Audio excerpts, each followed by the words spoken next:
What's good, y'all? And welcome back to another episode of the Hurls and Smallz show, coming to you guys a little bit after the draft. Today, we're going to be grading every NFL team's draft.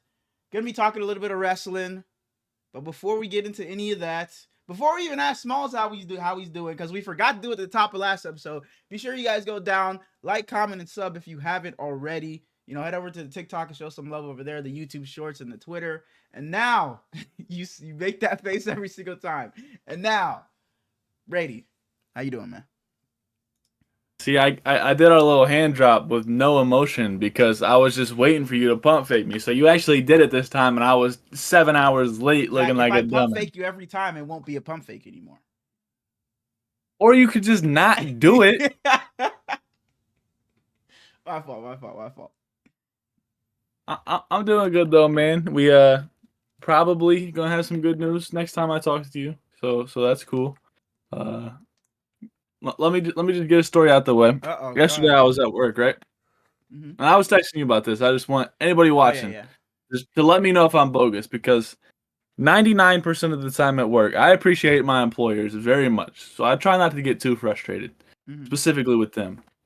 And I wasn't frustrated with Boss Lady because I understand the process, or I understand why we went, but I'm sitting in an airplane yesterday attempting to wire together a part of it. The girl from the office comes back. Her first day, by the way. She comes out. She looks up at me. Not first day total, but like first day back for this season. But she looks up at me and goes, "Are you coming with me and Boss Lady?" And I looked down at her, and it was just me and my actual boss out there in the hangar. Old man. Right? And I looked at her and I was like, "Dude, yeah, old man." Had no idea what she was talking about. I just look over at boss man and I said, "Am I going with them?" And he goes, "Yup."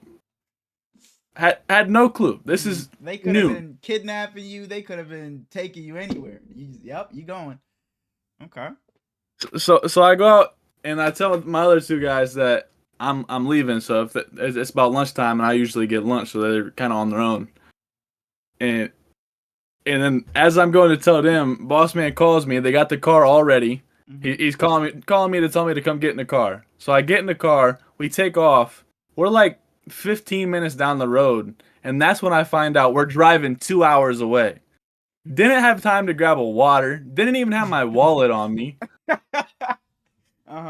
It's just get in the car. Okay. Dog, and I was so parched. I was pissed. And we didn't get lunch until 2:00. And we went to Arby's. Who the fuck wants Arby's? I've never had Arby's. What'd you get? And did you like it? A little apple pie thing, because I'm not eating Arby's. You got an apple. Okay. I hear the curly fries are pretty good. They got good mozzarella sticks. You know, you gotta try the side. You didn't have to just get a Arby's. You're right. No, you're right. She tells the girl, because the other girl sat in front seat because they're already packed into the car by the time I even know anything about it, right? And they're talking a lot. I'm just kind of sitting back there. And for the record, I fucking hate car rides. So that makes it even worse. But they're talking. And she goes, "Yeah, we'll probably be on our way back by about 4:00. We get there at 2 and work for 4.5 hours. Just moving stuff. And we went to move her brother, who was in the hospital for the last week. So I completely understand it. But why don't we leave at 9 in the morning when we get there, so we're not there until 9 at night? We leave at 6:30. It's a 2-hour ride back home.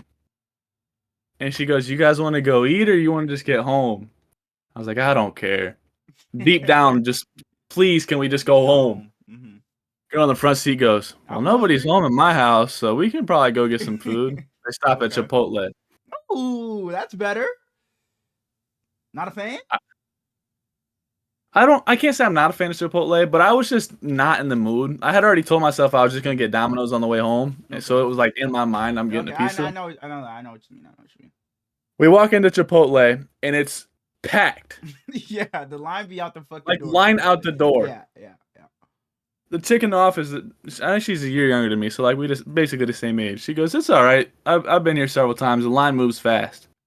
She goes to the bathroom, in the bathroom for like 8 minutes. We don't move a step. Not one step. Okay. Okay. Dog, I was just so upset, and I have a little bit of energy from time to time. I wouldn't say I have ADHD or any shit like that, but okay. Pooping me up in a car for 4 hours isn't a great idea. So we walk in and I immediately started talking to everybody around us.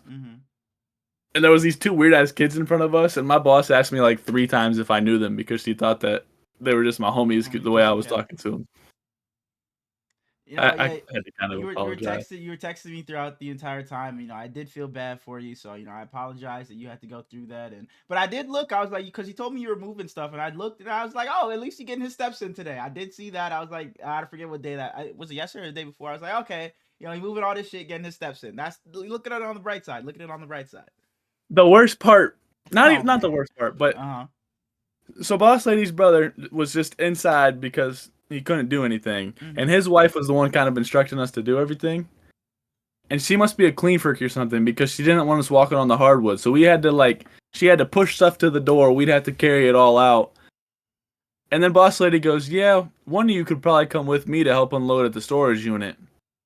And of course, I'm not the one that gets to do that. I got to stay with this random ass lady the entire time. So those two are just making trips back and forth. And I'm just, this lady, I'm sorry. She was a nice lady, but she's not one of them like friendly people. Like if you don't know her, it seems like she hates life. Yeah, for sure. I know what you mean. Not once did she offer me something to drink. So that entire time, excluding like when you went to Arby's or Chipotle, no drink, no. I got a milkshake from Arby's. It was, and then dog, it was like 3 hours of work, and I finally looked at her, about to crash the fuck out. I was so dehydrated. I said, "Do you have a water or something? Please, can I have something to drink?" And she goes, "Oh yeah, come on." And we go into the kitchen. We go into the kitchen. She opens it up. The only thing in that kitchen are 2 zero sugar cherry Cokes. She closes it immediately. So no water. She grabs a cup from the cabinet and gives me the. At least it was like the fridge water, so it was okay. I hate fridge water. I cannot stand it. I don't know. It just has a weird taste. I damn near would have drank urine. I was so fucking thirsty. Heard. So it sounds like you're doing phenomenal. Sounds like you're doing great. I was good today. I didn't do a damn thing today. Oh, you didn't work today? No, I did. I just didn't do anything at work. Oh, okay. I see what you're saying. Well, you know, you move past it. You know, another day, another dollar. You made your money. No overtime or anything for working that. We don't have. She gave us a little incentive for going with her, but okay. Well, that's good to hear. She's slow a little something. How you doing now? Whoa. Because just the way you said, she slid a little something. But all right. But I'm doing great. I've been telling you for like the past 4 episodes that I've been amazing. And this weekend was a pretty good weekend because, you know, I went to the Magic Gate, the Celtics versus Magic on Sunday, and that was a great game. I'm wearing the Magic shirt right now that they gave us. I got the Magic towel right here, and we also had some like wristband things that they gave us, but they were like, you know, just drop them off because they don't work when you leave the arena. They like light up and like they do like light shows around the arena, which was pretty cool. And the Magic arena is honestly pretty small. But it was a really good time. It was a competitive game, fun game. You know, I was talking shit to all the Magic fans around us. And it was 5 of us that went. And 4 of us are rooting for the Celtics. And one of my brother's friends, just to be a dickhead, had on the Magic shirt, act like he was, and he's a Heat fan. And he was act like he was just a fucking local talking about, let's go Magic, fuck the Celtics. So he was going crazy. So it was a lot of fun at the Magic game. And what was that? It's like a 3-hour drive, so we had a fun time, you know, just in the car ride. You said you don't like being in the car. I enjoy car rides and road trips. I've been telling them that we need to go on a road trip because I enjoy road trips if it's like 4 the guys or something like that, not just by myself or anything. But if I know it was just your coworkers or old ladies, I know. But if it's I'm saying if it's, you know, just the guys, some friends, family or whatever, I enjoy you know, road trips and shit like that. So I had a good time there. That was Sunday. Then fast forward to Monday. I have the Heat game, and oh my fucking goodness! First of all, we don't leave here until like 5 or something, so we just barely make it to the fucking Heat game. And I kid you not, I look down and look back up. The Heat are down 25. I swear to God, that's what it felt like. And I know you're a Heat fan, so I'm sorry to do this. And I text you. I forget what I said. I think it was like, I don't give a fuck if you block me. Bam his ass. Block me if you want, or some shit like that. And you just texted me, turn the game off, or some shit like that with a period. So I was like, okay, yeah, Smallz is over it. He's pissed. He's done with this team. Because you just said turn the game off. The game is off or some shit.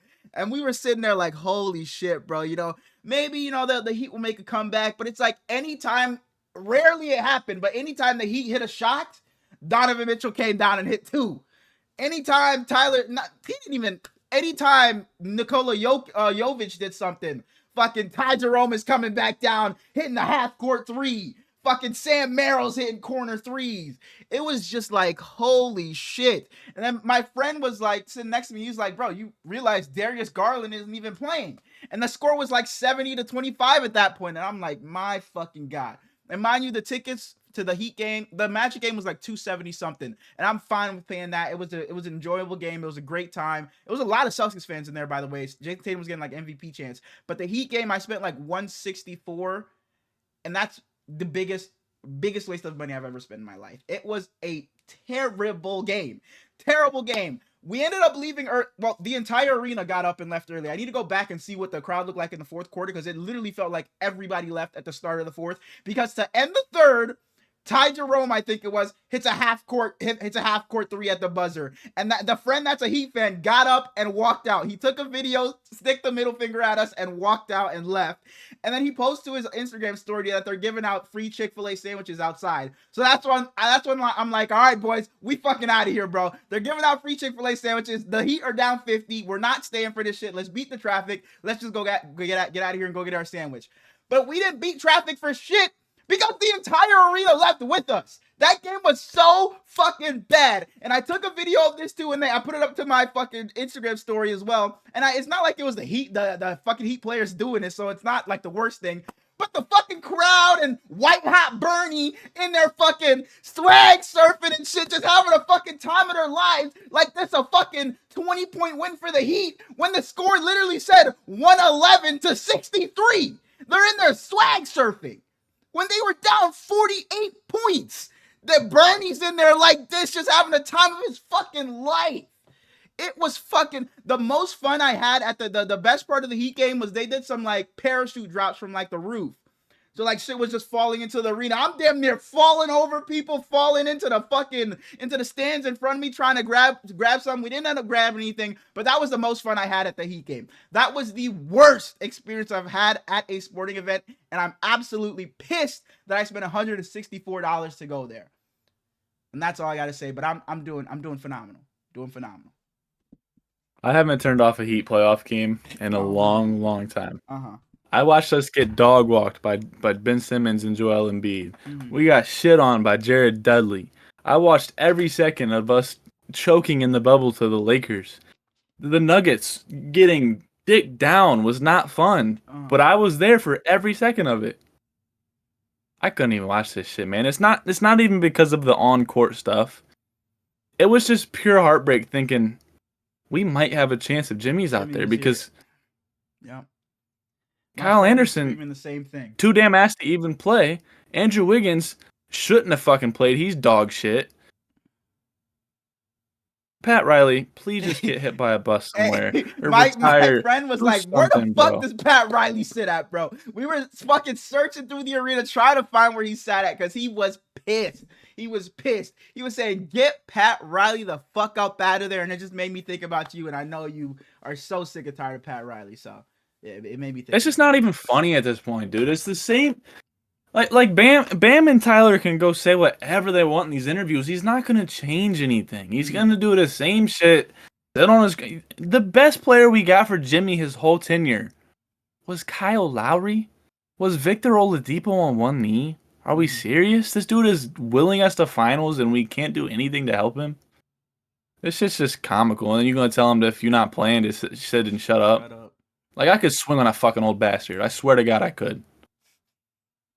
Wow. I'm sorry that, I brought all that stuff up. I apologize, but yeah.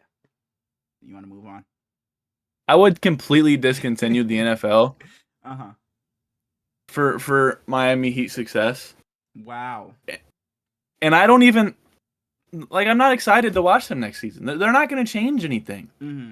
They're gonna say Bam came to the podium saying, he expects a lot of changes. Tyler Hero was at the podium talking about if we had Jimmy, maybe things would be different and shit like that. But it's just like, damn, man. And Tyler Hero put up a stinker. And my friend was in there too, because one of my friends that was there is a Lakers fan. And he was in there talking about Austin Reeves is better than Tyler Hero. And I said Tyler Hero is better than Austin Reeves, and it's not punch him in the fucking head. And it's not even close. And it's not even like it's not remotely. I don't think it's close at all. I think Tyler Hero is so much better. But it didn't help that Tyler Hero had a fucking stinker. He couldn't buy a bucket. He hit that first three and didn't hit shit else. So he was in there talking shit about Tyler Hero.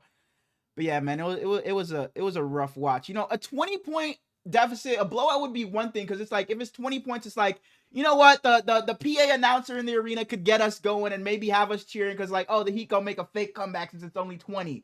But it's like they tried so many times to get us going with the "Let's Go Heat" chants or get us waving the fucking towels or something, and that shit just did not fucking work, man. Fuck the goddamn towels. Why are we not giving out shirts in the playoffs? Are you for real? Thank you. I literally, my friend that came with us, I was like, yo, I'm pretty sure we got shirts at the Magic game yesterday, but I'm pretty sure the Heat are going to give us shirts, but just in case, wear white, because I know it's supposed to be white hot, whatever. But I'm like, nah, they're going to give us shirts. They're going to have the white hot shirts on the seats. I get there, and it's just this fucking bitch-ass towel sitting on the seat. That's like, what we do most games. Like, what the fuck? What happened to the white hot fucking shirts? Mickey Harrison's a fucking cheapskate. Like, the Magic can do it, but the Miami Heat can't? It was ridiculous. I was really expecting to get a Heat shirt, because I went to a playoff game when the Bucks beat you, swept you guys, and y'all were getting your asses kicked then, and they gave out fucking shirts, some black fucking playoff shirts, and we couldn't get shit, just these bitch ass fucking towels. And by the way, at the fucking Magic game, why the fuck do they have to put you guys on the Jumbotron to put on your fucking shirts? If you're a Magic fan, why the fuck don't you just have your shirt on? But yeah. I haven't really watched a single game since the Heat lost. And I got the Lakers on right now, but that game's over. Am I behind in the Lakers game? Because it's 2:45 left for me. Because my shit been freezing. Am I behind? Yeah, you're way behind. They're down 8 with 40 seconds left. What? Wow, I just refreshed. Wow. Bro, I was telling my brother this earlier, bro. I hate the Luka Doncic trade so much. Now, fuck all the like, oh, you could have talked to... I just hate that it's the Lakers. Because it's fuck the Lakers, but I want to root for Luka so fuck... I want to see Luka win so much. But, like, he's on the fucking Lakers, bro. And I know it happened months ago, but it's just... I just can't root for him, bro. Fuck the Lakers. But... I guess you'll just have to root for Giannis in Miami next season. So I posted to my story about, I was like, hey man, the Heat fucking suck when y'all was down like 32-8. And one of my Heat friends responded, just wait till we get Giannis and we gonna be back. And I'm like, bro, shut that shit up. I don't want to hear shit from the Heat for the next 5 fucking years. And I was like, Giannis and friends not gonna be doing shit. Because what the fuck does a Giannis package even look like if he's going to Miami? Khalil Ware, Jaime Jaquez Jr., Andrew Wiggins. What's the GM of the Bucks? He's fucking clicking that shit. If it don't start with fucking Bam Adebayo or Tyler Hero, you're not getting Giannis for no Khalil Ware, fucking Andrew Wiggins, who you were just saying shouldn't even be playing. Did you say Kyle Anderson? Shouldn't be fucking playing. Nope. You said Jaime Jaquez, who just fucking fell out the rotation, and that's gonna get you Giannis, huh? They can have American dream. They can have everything on the roster except Tyler and Bam. Okay. Well, Giannis, especially Pat Riley. Welcome to Miami, Giannis. Welcome to Miami. Let's get into some football, man. Sorry to do that to you. Sorry to do that. So the plan, we're just gonna go through every draft, and we're gonna tell you.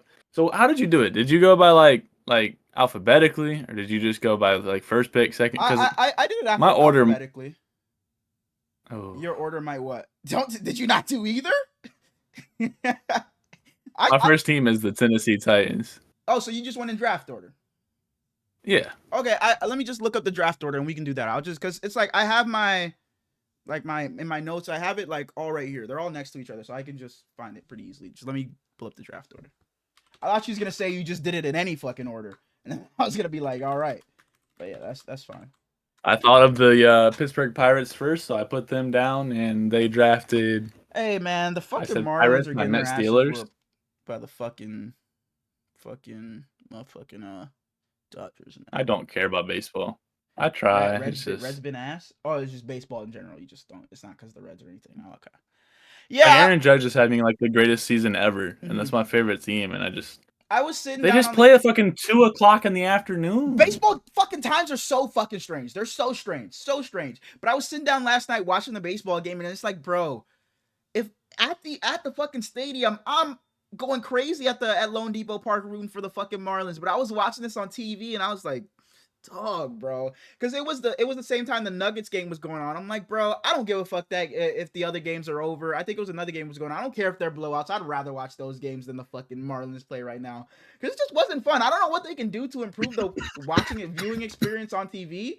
God damn, the viewing experience on TV, but it just, I don't know, it just doesn't work for me with baseball. I guess there's just too much downtime in between pitches, but it doesn't feel that long in the stadium. But I don't know, it's just not fun to watch on TV, I would say.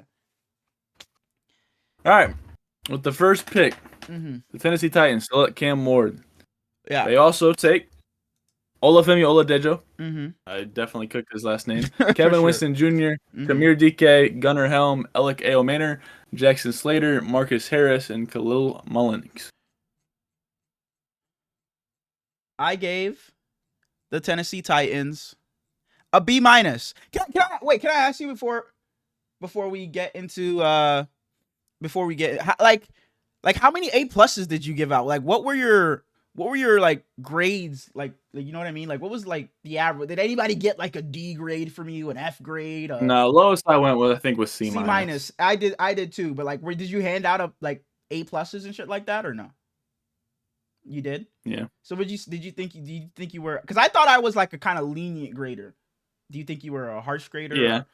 Okay. I was pretty generous. Okay. Wait, I gave the Titans an A-. An A-? Okay.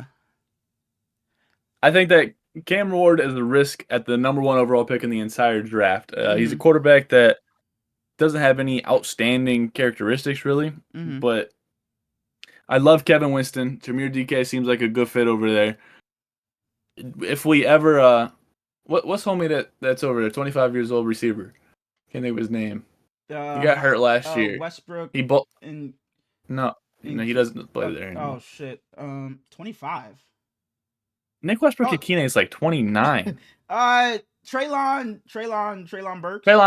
Treylon Burks. I don't know if we'll ever see him play again. Doesn't seem like it, but Lakers. I don't know how to say Alex's last name on. Yeah, that's crazy. LeBron and Luka, and you out for bro, that's crazy. Like, I'm sorry to make this about basketball, but when they traded for Luka, I'm like, all right, throw in the towel this season. This is a trade for the next couple years. Then they started fucking hooping. I'm all right. I'm expecting to see the Lakers in the Western Conference Finals, and Ant-Man does it again. And sorry, continue. I apologize. You're gonna have Steph next series. What? You just counting out Houston? No, I want him to have Steph next series. Keep walking down these old fuckers. No, real shit, bro. Wow, LeBron out in the first round again. But again, sorry, I continue. Worst case scenario, the Titans should at least have a more fun season next year. They were damn near unwatchable this year, so just increase the fun scale. But I gave them the B- because I think this, if Cam Ward turns out to be a superstar or a top whatever quarterback, I think it does jump up. But like you said, taking Cam Ward, it wasn't the greatest quarterback class, but he was just a shoe-in number 1 overall pick for months and months and months now. So I think it's really predicated on whether he becomes the guy or not. And as of right now, I think, it's a B-. But I think it obviously can grow, like I said, if he becomes that, certified guy or whatever. The Jacksonville Jaguars trade number 5, number 36, number 126, and a 2026 first for the 2nd overall pick, number 102 and number 200. Trade it gained a lot of steam like the last 12 hours before the draft actually happened. I didn't think it was going to happen, but you go Travis Hunter, Caleb Ransall, Wyatt Milam, Bashal Tootin, Jack Kaiser, Jalen McLeod, Raywan Lane III out of Navy. That's crazy to see. Jonah Munheim and LaQuint Allen. Damn. Some of these names are going to kick my ass to the lower rounds that I don't know them super well. I gave the Jags an A+. I think you go and get the best player in the draft in Travis Hunter, and we were talking about it when we did our mock draft.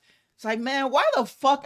That may have something to do with it, because it's like, why the fuck is everybody saying they're about to get Ashton Genty? Like, what the fuck is going on? Like, that doesn't make any sense. And then you trade up to number 2 from number 5 to go get the best overall player in the draft. And if Travis Hunter becomes what he can become, we said you go get help for Trevor Lawrence, but if they plan to play him on both sides, which I'm sure you are going to do if you trade all those assets to go get a guy like Travis Hunter, you get the best of both worlds. You get help for Trevor Lawrence and a guy besides BTJ, but then you also get a guy next to Tyson Campbell that can play in the secondary. I think the Jags did a great job with trading up to go get number 2. Just being aggressive, I think, was just a great play for them, because I don't think I would have honestly graded it as high if they were already at number 2, but I just love that they're aggressive and they know that, you know, we got to start putting some shit together, because we can't have a season like we did last year. We got to build off of what we did a couple of years ago when we were in the playoffs and came back on the Chargers. So I really love them going and getting Travis Hunter. I think the Sorry.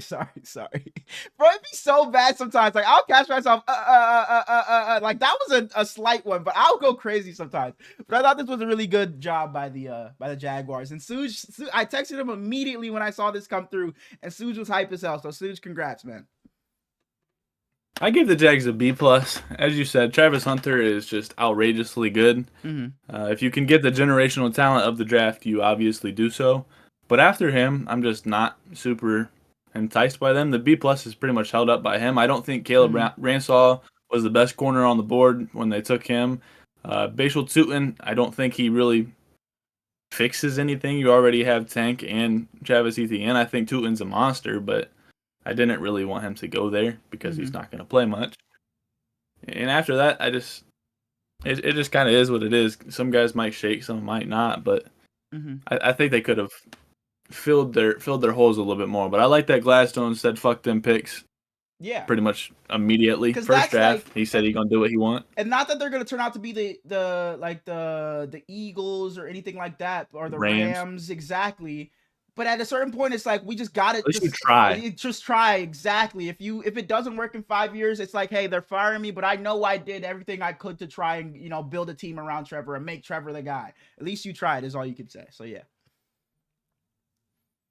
I wish teams like them that are missing some receivers, like them, the Browns, the Jets. I don't know why when as soon as undrafted free agency hits, they don't just go heavy on receivers. Like the Jets, they picked up one undrafted free agent receiver. Why not bring in like 6 guys just to have a competition? It frustrates me. The Giants, number 3, they traded later on for Jackson Dart, but they go Abdul Carter at 3. Jackson Dart at 25, trading 34.99, 2026 third for 25. Darius Alexander, Cam Scattaboo, Marcus Imbo, Thomas Fadone II, and Corey Black. I gave the Giants a B-. I talked to you about this. I was like, I understand the Giants are doing a great job drafting, but I just could not get over the fact that that they traded up back into the first round to take Jackson Dart. It just, but I also am a guy, like, I was not upset when they took Daniel Jones, but it's like, you were already there. You were there. You didn't, you know, give up anything to take Daniel Jones. You just picked him. But trading back into the first to take him, overall, I think they had a great draft, and they already led the leagues in sacks in last season, and now you add Darius Alexander and Abdul Carter to that defensive line. Who knows what's going to happen with Kayvon Thibodeau, whether he's a depth piece or they look to move him. But you get so much better on that defensive line when you were already great. So I think they had a great draft, but I'm just not a fan of trading back into the first round to take Jackson Dart. Overall, like I said, I think it's still in that B- B range, but I think it could have been an A if they don't trade back into the first round to take Jackson Dart. They picked up Thibodeau, I combined his name. Kayvon Thibodeau's 5th-year option like immediately after taking Abdul Carter, so that kind of shows me that they have at least some sort of plan with him. I also thought that way about Jackson Dart at first, but all you gave up was $34.99 and a third next year. It's not like they gave away a ransom like the Falcons did, bro. I think there's a chance that the Rams take Jackson Dart at 26. So if he is your guy, then I don't really hate that move. I don't think Jackson Dart's very good, but the rest of their draft I absolutely love. I gave them a B plus as a whole. Abdul Carter's a dog. Darius Alexander at 65 is a steal. Marcus Imbo at 154 is a steal, and Cam Scadaboo is like the perfect Batman or the perfect Robin to Tyrone Tracy's Batman. They play completely opposite, and I think they can be a beautiful fit together. I'm excited for the Giants. If Dable can figure it out. There's a few teams that, you walk away from the draft, it's like you can talk yourself into like, hey, this team might be a sneaky playoff contender, might be in that wild card position. There's a few teams like that. It's silly to say, but there's not really any team, or right now it's just glaring number 1 overall pick for next year. Exactly. I think Tennessee might still be up there. Like, there are a couple of teams where it's like, they're probably still going to be up there, but there's a reason, there's hope for every fan base. I think right now there's something to, latch on to for every single fan base. Yeah. Number 4. Why are you doing that? The New England Patriots. Yeah.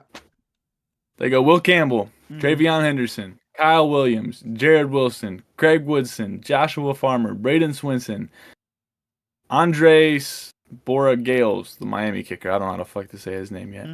Marcus Bryant, Julian Ashby, and Kobe Minor. The Patriots in the draft and in free agency, just the offseason in general, fuck just great in the draft. The Patriots get an A, man. They A+. The Patriots have done a great job the entirety of this offseason. They went in and got vets on that offensive line, on the defensive line. Then you go and draft Will Campbell. And it's like, they drafted him like, all right, I expected this. Then I hear him talk after getting drafted, and it's like, and it's like, yeah, that was a really good accent. But it's like, damn, bro, this guy got me even more, bro. So, man, I'm loving what the Patriots are doing. And we just talked about there's teams you can talk yourself into. The Patriots are one of them. I'm saying it right here, right now. The Patriots are going to be the second best team in the AFC East this season. I think so. When it comes time to make our 2025 season predictions, I will have the Patriots at the number 2 seed in the AFC East. The Patriots. Take a pause real quick. Let's go through that division and go quarterback by quarterback. With the Bills, we got Josh Allen. Oh my gosh. Okay. Don't tell me you're gonna do the Dolphins. We have Tua. Okay. The Patriots, they got Mr. Drake. Oh yeah. And then the Jets. Who'd they bring in? You just said his name. Yeah, I did. Justin Fields. Justin Fields. But man, like I was saying, bro, like I wouldn't be surprised if at the end of next season we're talking about the Patriots have 9-10 wins. They put together a little Cinderella season and we're able to sneak into the 7th seed, man. Like I said, like fuck the draft, like just off season in general, they've done a phenomenal job, beautiful. Man. A great job. This is how you take bringing Mac Hollins in doesn't make sense to me, but everything else beautiful. But this is how you take we found our quarterback last season. We know he's on his rookie deal. Now you go put a bunch of pieces around him, and this is how you build towards being a winning team with a quarterback on a rookie contract, man. So I think the Patriots are doing a phenomenal job this offseason. Like I was looking at it, like somebody posted on Twitter, like the revamped offensive line from last year, the revamped receiver room. It's like, man, the Patriots have upgraded everywhere, man. The Patriots are doing a phenomenal job, bro. Shouts out to you, New England. I can't wait to see what happens in their receiver room because somebody's got to go. They got like 9 guys, and you're only going to keep maybe 6. So. Man. I just love how good some of the first-year coaches have done. Like Vrabel first year with the Patriots.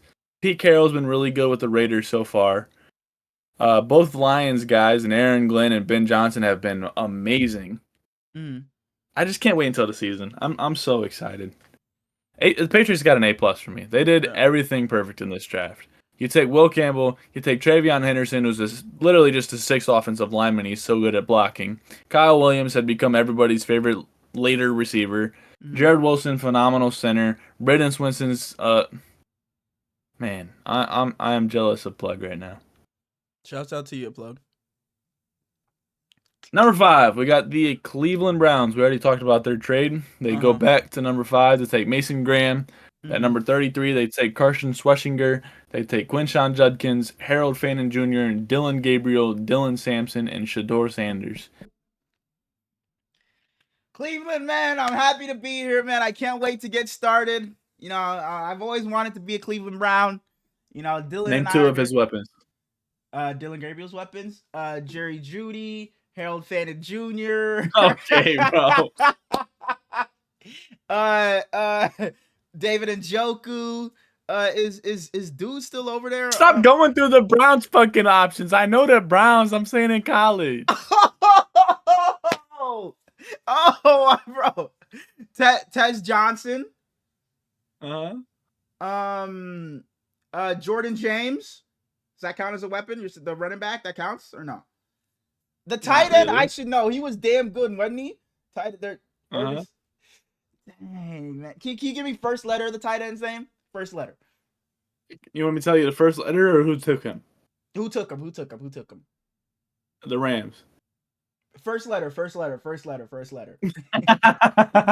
T. It wasn't Tyler Warren. It wasn't. You want a hint? Yeah. He retired from the Thunder. Oh my gosh! Terrence Ferguson! I literally made the joke 100 times on here. Terrence Ferguson. There you go, man. Shouts out to you, Dylan Gabriel, and to you too, Shaduer. But let me see what I had for the Browns. Sorry, I completely. Not shouts out to Dylan Gabriel. I think Dylan Gabriel is genuinely bad at football. I don't understand the pick at number 92. Or I'm sorry, at number 94. You got Shaduer available, and I'm not one of the guys that was crying over Shaduer the whole draft, but he's definitely not better than Shaduer, especially not 50 picks better than Shaduer. And if you even have an inkling of taking Shaduer later on, why are we wasting our third round pick on this dude? Yeah, it definitely was a bit weird. If you're gonna draft Dylan Gabriel, that's one thing, but then you, like you said, you turn around and draft another quarterback prospect in Shaduer Sanders. So it didn't make much sense to me. And not only did they do that, but that whole fiasco came after trading away from a generational prospect who you told your fans for weeks that you were getting a generational prospect just to blue ball the shit out of them. And then, in my opinion, you don't take the best linebacker available. Schweschinger is going to be good, but a lot of people love him. I saw a lot of love for dude. You take Judkins over Travion Henderson, and I love Judkins, so I don't even hate that pick. But then, why not just pick up someone undrafted and use your Dylan Sampson pick somewhere else? I like what the Browns did. I ended up giving them a B-, but that's exactly what I gave them too. But you think that says something about Nick Chubb? They just don't think he's gonna be back. He's cooked. Yeah, that's exactly what I thought when I saw them take 2 running backs. I'm like, yeah, that's probably it for Nick Chubb, with the Browns at least. But yeah, I ended up giving them Pierre Strong cooked too. I gave them a B- as well. We can move on to the next team. Number 6, the Las Vegas Raiders, who I already mentioned. They go Ashton Jeanty, Jack Beck, Darian Porter, Caleb Rogers, Charles Grant, Dante Thornton Jr., Tonka Hemingway, JJ Pegway, Tommy Mellott, Cam Miller, Cody Lindenberg. Sorry, you can go ahead. Sorry, I'm trying to find mine for the Raiders. Where the fuck are the Raiders? The top 6 had 2 A+ to me. Yeah. I gave the Raiders an A+. I think that you take Ashton Jeanty, who he said that's tackle football, take the guy that can't tackle. Beautiful pick. You get your difference maker on offense. Jack Beck can be a real weapon in this league. I don't know if he will be, but he definitely has the potential to be. His brother passed away just maybe the same day as the Senior Bowl. I don't know, but that whole situation was really sad. And Derek Harmon, man, his mom passing away like right after he got drafted was really sad too. That was real rough. Yeah. He got drafted. He drove to the hospital and told her, and then she died a couple hours later. Yeah, that's terrible, man. Darian Porter is debatably my favorite corner in the entire class. He's 6'3", run fast as hell. Used to be a receiver, so you know he can catch, and he's just gonna keep getting better. His only issue is he's a little old. I think he's 23 or 24, but who cares? Charles Grant's gonna be a good tackle, and then Dante Thornton's my favorite receiver, not named Emeka in this class. I love what they did. They hit a whole bunch of home runs as if I was drafting. Yeah, I ended up giving the Raiders an A. And this is another situation where I just talked about with the Patriots. Their offseason in general has just been great for the Raiders. And again, like I talked about with the Patriots, this is another team I can talk myself into saying, man, Who knows? Maybe the AFC West can get 3 playoff teams again, and maybe they can sneak in at a 7 seed. Because I don't know if they're going to be better than both. That division is crazy, bro. It's very good. It's very good. So maybe they can be the 3rd best team and sneak in at the 7th spot in that division. Because you go and trade for Geno. Over who? Like I don't know. I can't. Both of those are my teams. I can't say the Chargers over the fucking Chiefs. The Chiefs are not making the. Yeah, let me stop.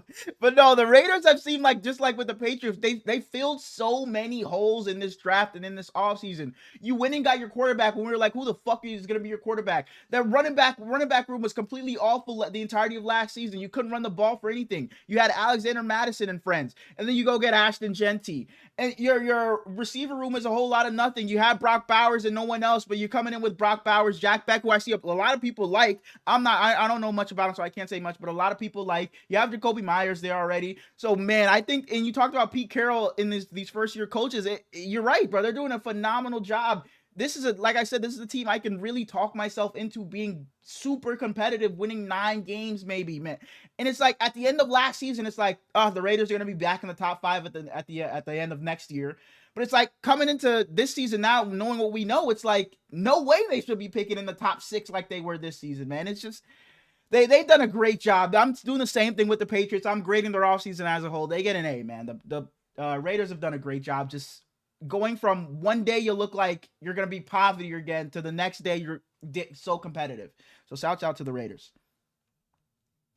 Number 7, we go to the New York Jets. They take Armand Bimbo. They take Mason Taylor, Azareye'h. I wish I would have had you pronounce him. Azareye'h Thomas, Arian Smith, Malachi Moore, Francisco Mauigoa. Wow. And Tyler Barron. The New York Jets, I gave them a B-. I don't remember if I said I don't think I did.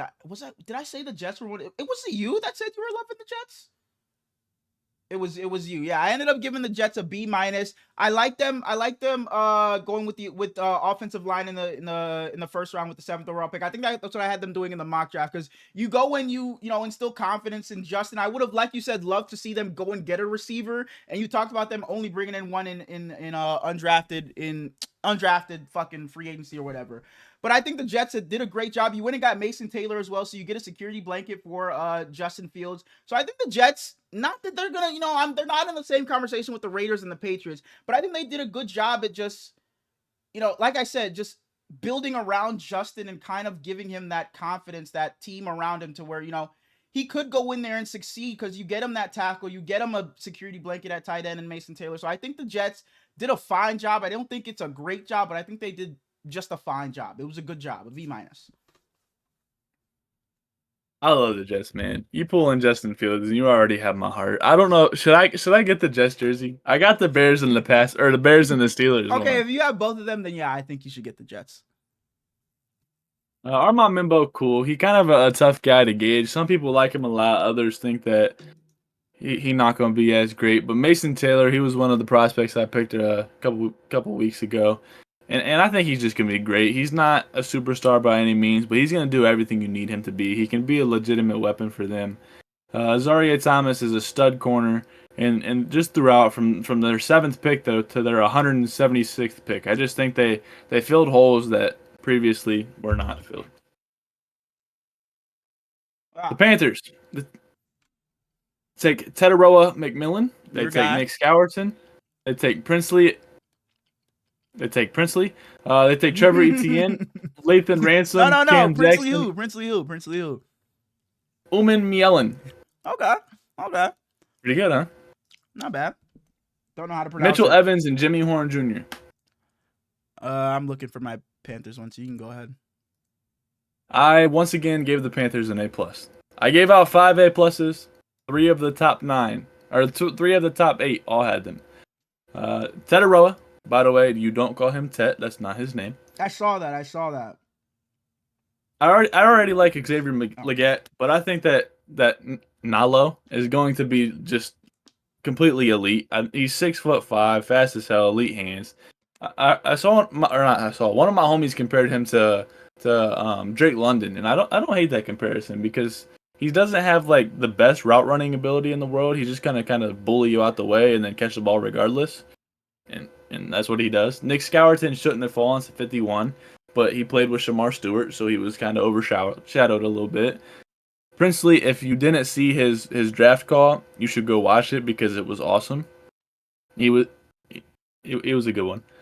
Lathan Rand, I don't like the Trevor Etienne pick, so maybe they shouldn't be an A+, but Lathan Ransom is one of my favorite Buckeyes from this year's entire class. It's probably Emeka and then maybe him. Maybe over both running backs. I just love Lathan Ransom to death. And then Jimmy Horn Jr. out of Colorado in your final pick can legitimately stay on the roster and be an actual weapon for them. Mm-hmm. I gave the Panthers an A-. You go and get Tetaroa.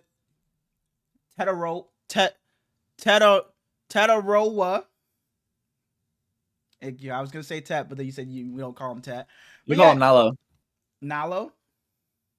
So you go get Nalo McMillan with your first round pick, but you don't just go all offense and say we're gonna put a bunch of shit around Bryce Young. You go and get some weapons on that defense and get some studs on defense. So I really like this draft for the Panthers because I feel like they could have just said, you know what, fuck it, we're gonna go all in for Bryce Young and just get him a bunch of weapons, get him a bunch of help. But you also didn't forget about that defensive side of the ball, and they went a lot of defense in this draft. So I think you kind of balance it out. So I think the Panthers, and Bryce Young already showed he can be competitive with the weapons he had last year, but then you bring in Nalo. So, I think the Panthers did a pretty damn good job here. What are you thinking of? Shout out to the Panthers. I couldn't think of his name. Shout out to the Panthers. They picked up Hunter Renfrow. Yes, he made his return. Yes. Apparently he had some disease last year, and he was down to like 150 pounds. Whoa. Wow. Yeah, I but didn't know. he's over in I thought he just wasn't fucking playing. Nobody wanted him or some shit. But shouts out to Hunter Renfrow. He had that year and a half where he was fucking holy shit, where'd dude come from? And then he just fucking was gone. I don't like him coming here though, because he's not gonna play that much. He's not playing over Coker, Leggett, or he said he liked being called T-Mac, but I'm sorry, I'll never call him T-Mac. And I see people saying, yeah, we'll call him T-Mac, but no. You're not. I will never call him T-Mac. Never. Number 9, we have the New Orleans Saints. Shout out to Frosty, but holy shit, I couldn't root for this fucking franchise. You go Kelvin Banks at 9. You take Tyler Shuck at 40. You follow with Vernon Broughton, Jonas Sanker, Danny Stutzman, Quincy Riley, Devin Neal, Maliki Matavao, and Fadil Diggs. Yeah, the Saints, I gave them a C-. Or no, I gave them a C, sorry. I gave the Saints a C. I didn't hate the Kelvin Banks pick. I think Frosty was in the Discord pissed about it. I think. Don't say 100%, but I'm 99% sure Frosty was pissed about the pick. I'm assuming just because it was an offensive lineman, it's oh whatever, offensive linemen are boring. But I wasn't super mad about that. But then you go and take a quarterback with your second pick, and I was like, what are we doing here? Me and you have both said that you should go into the season with Spencer Rattler. He should be given a chance. He should be given not the keys necessarily, but you should just see what you have in the guy. And then you take a quarterback in Tyler Show, who I know absolutely nothing about.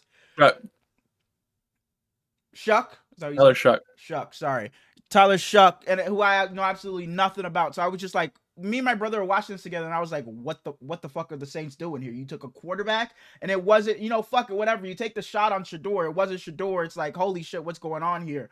But I just wasn't a fan of this draft in general. Like I said, I think Spencer Rattler should have been not your answer, but the guy you just say, let's just give him a chance to see what we can do, and you build around him. And that's why I kind of like the Kelvin Banks pick. I was like, oh, you know what? You get the offensive lineman, you get some protection for Spencer Rattler. You give him the best possible chance to succeed. If he doesn't succeed, we draft the quarterback next year. But then you just say, fuck that, and don't even... I don't know. I'm just not a fan of the Saints in general. I'm just not a fan of, man. And I wasn't a fan of the draft either. Fun fact. Spencer Rattler played 5 years of college football. A year of NFL. And he's still a year younger than Tyler Shuck.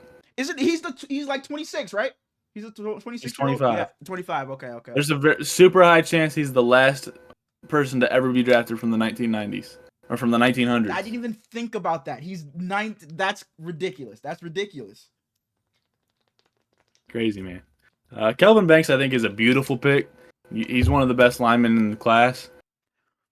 And I love Devin Neal, so I'm so sad that he's going to this fucking dumpster fire of a franchise. But I literally don't like anything else they did. I think Tyler Shuck sucks, and he's old. I don't like Danny Stutzman. Bad. The Bears. So you gave them a Colston C Loveland. minus? C minus, yeah. Did I not say that? Nah, maybe you did, but I didn't hear it. But I just remember you saying that's the lowest grade you gave, so I assume you gave them C minus. Bears go Colston Loveland, Luther Burden III, Ozzie Trapilo, Shamar Turner, Ruben Hippolyte II, Za Frazier, Luke Newman, and Kyle Manungai. I gave the Chicago Bears a C+.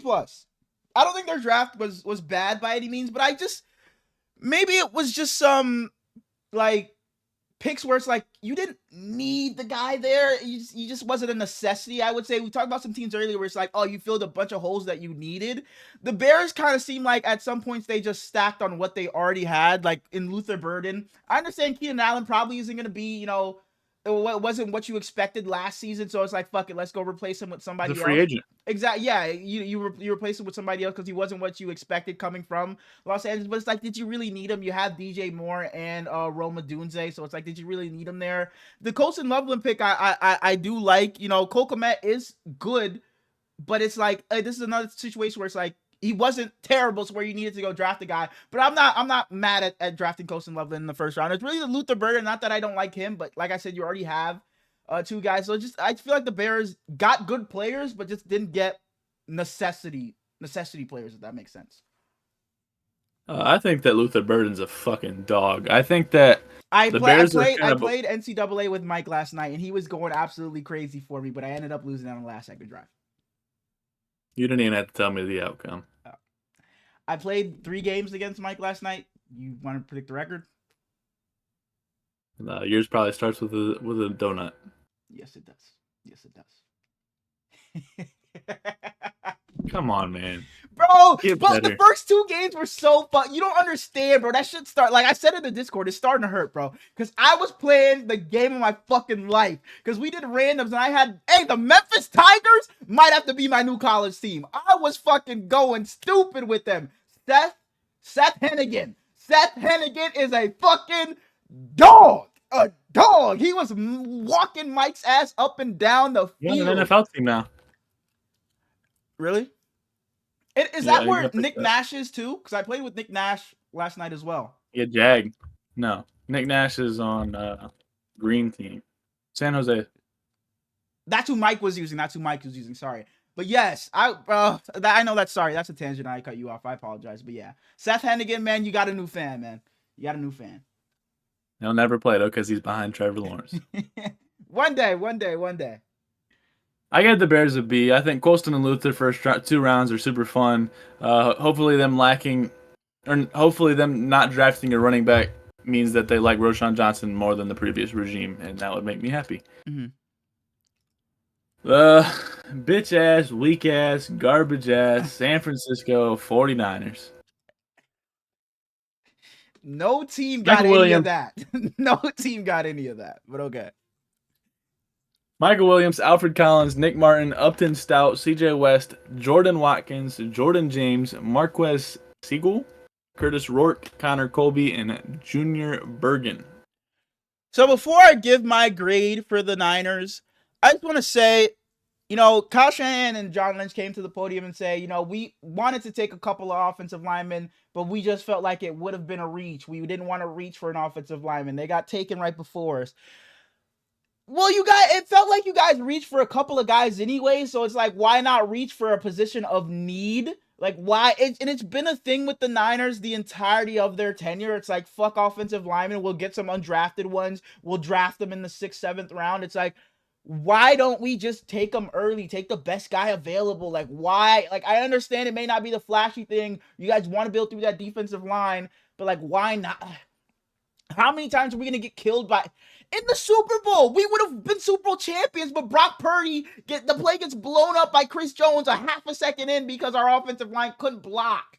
We had 2 guys wide open, but I digress. But I ended up giving the Niners a C+. For what it's worth, I do think we did upgrade a ton on the defensive side of the ball, especially our defensive line, because our defensive line and our run defense was putrid last season. It was Nick Bosa and a whole lot of nobody. And coming into the draft, it was Nick Bosa and a whole lot of nobody as well, because we had Javon Hargrave starting next to him. He's gone. We had Malik Collins starting next to him. He's gone. And we had Leonard Floyd opposite of Nick Bosa. He is gone. So it was literally just Nick Bosa coming back as a starter. So we get 3 new guys on that defensive line, and Alfred Collins, Michael Williams, and CJ West. So I wouldn't be surprised if that's the starting, and also along with Nick Bosa, obviously. I wouldn't be surprised if that's the starting D-line going forward. And damn! And we play a lot of wide 9, and I think CJ West, this should help him a lot in this situation. I think the 3 defensive linemen we got are scheme fit for us, and they're going to help a lot because they are great against the run. You texted me right when we drafted Alfred Collins, big dude or some shit like that. He is huge. He's massive. He can be not that he's going to be like DeForest Buckner, but he can be the DeForest Buckner-esque replacement, the big guy that's just going to stop the run and be a menace for us up the middle. We got Nick Bosa, obviously, and Michael Williams is already a great run defender, has the length. He's not the most polished pass rusher, but he's going to be a great run defender. So the fact that we're going to be able to stop the run again is something that I'm walking out of this draft saying I'm happy that the Niners are able to do.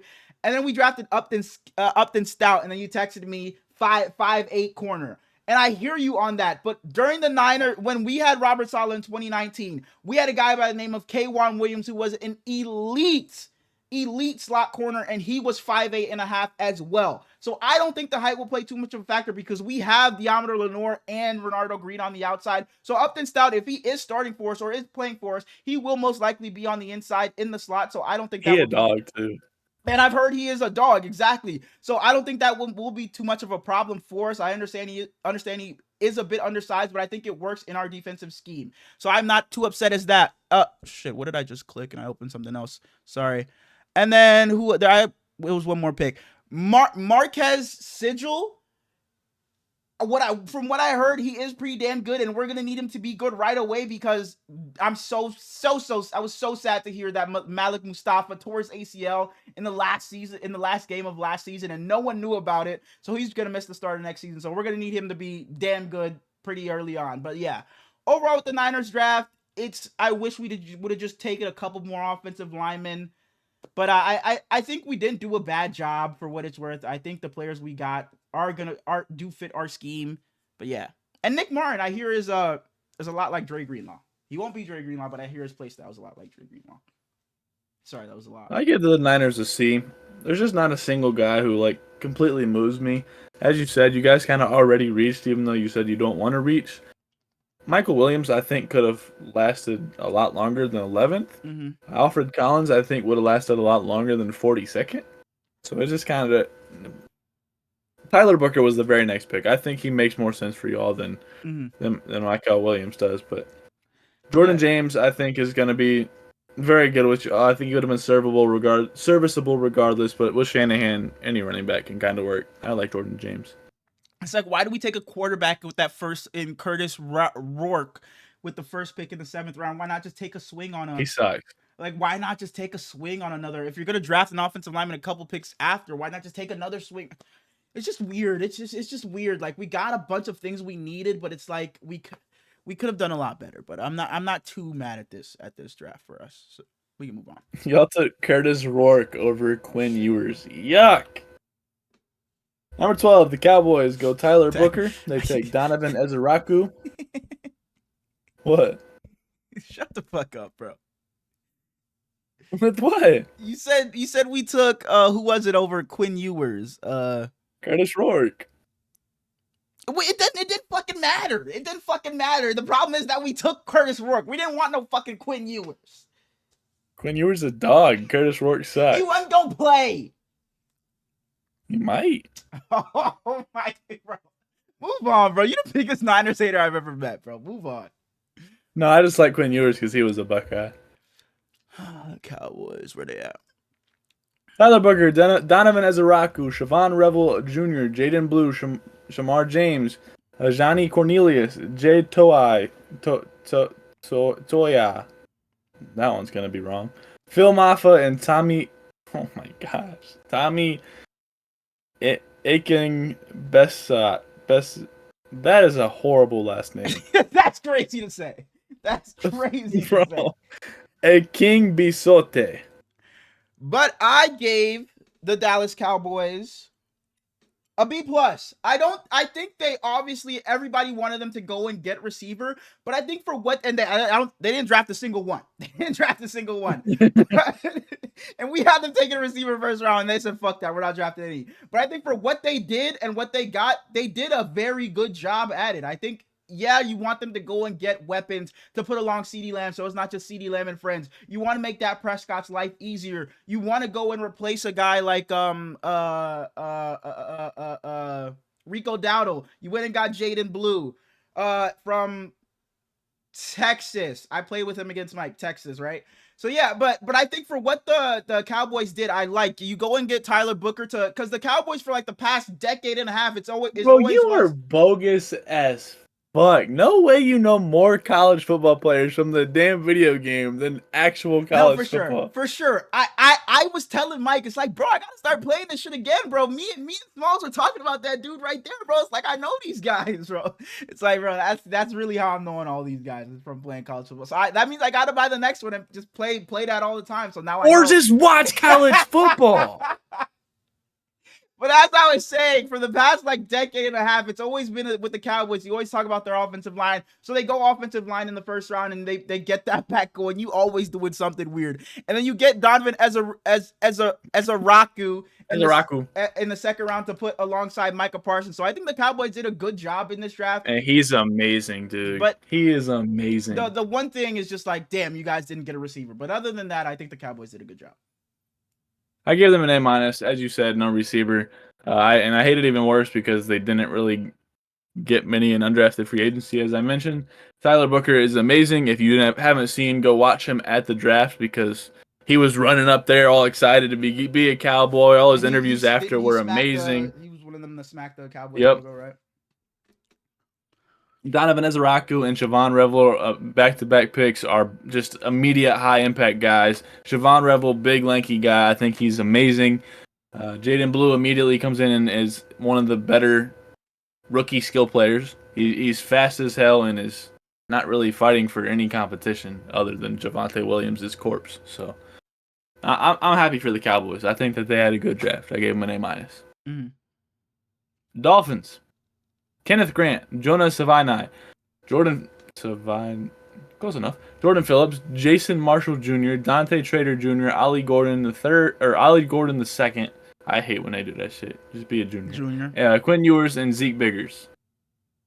I know Ollie Gordon too from NCAA. But I gave the Cowboys. Sorry, not the Cowboys. What school? What's that?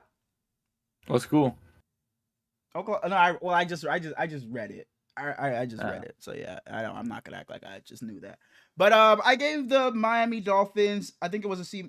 Yeah, I gave them a C+. It was kind of a weird draft for the Dolphins. I forget what I did in the mock draft, but I remember you saying like, I don't think there's any way the Dolphins don't go offensive line. And I kind of, after, because I think I took a defensive lineman, I forget who it was. But then I was like, yeah, you're probably right here. And I expected the Dolphins to go offensive line, but then they go Kenneth Grant, who falls to them at what pick did they have, 13th? And I was just like, the rest of the draft was kind of just, I think the Dolphins could have, I think the positions they just drafted were wrong. I think they just could have went in other directions, like everywhere, to be honest. Like, I just think they just drafted the wrong position players. That's kind of exactly how I feel, man. Kenneth Grant and Jonas Savini are both going to be immediately good players for them, but everything else is just like wrong. Why? Yeah. I hate the Ollie Gordon pick. I hate it. Quinn Ewers, I think, is amazing, but I guess you have your backup for the future. That I don't mind because Tua's had the injury, so it's like, I guess you have a guy that you bring in and you have some belief in, so I don't mind that one, but I just felt like everything they did was just wrong. You could have done something else. I know that's weird analysis, but I don't know. I just felt like the Dolphins just didn't draft very well. See, it's weird analysis, but it makes complete sense to me. Okay. All right. Indianapolis Colts. We're at an hour already, by the way. Bro, I realized 14. we were moving pretty slow here. It's like, fuck it, bro. It is what it is, man. It is what it is. We go Tyler Warren, JT Tuimoloau, Justin Wally, Jalen Travis, DJ Giddens, speaking of Travis, Jordan Travis from the Jets retired today because his legs just won't heal properly, and that's so sad. He was a dog, so shouts out to Jordan Travis.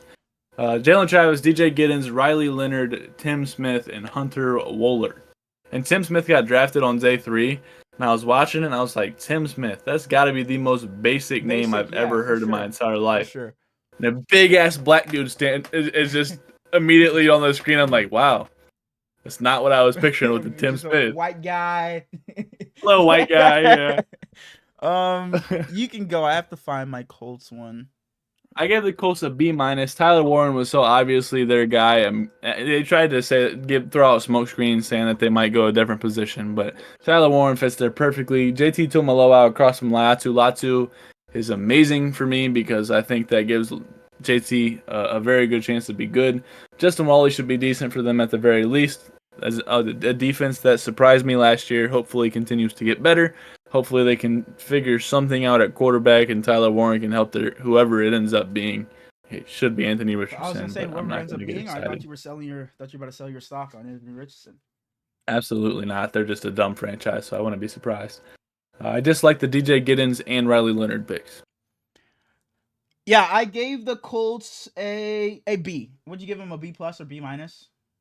B-. B-. I ended up giving the Colts a B. Like you talked about with Tyler Warren, I expected them to do it, and they did end up doing so. I like that a lot for Anthony Richardson. You get your big tight end that you can rely on. It should help him. Or Daniel Jones. Anthony Richardson, who you can rely on. And you talked about that defense. It was surprising how good they were last year, and they already had a good free agency bringing in guys like Charvarius Ward. And then you go and draft JT. Cam Bynum.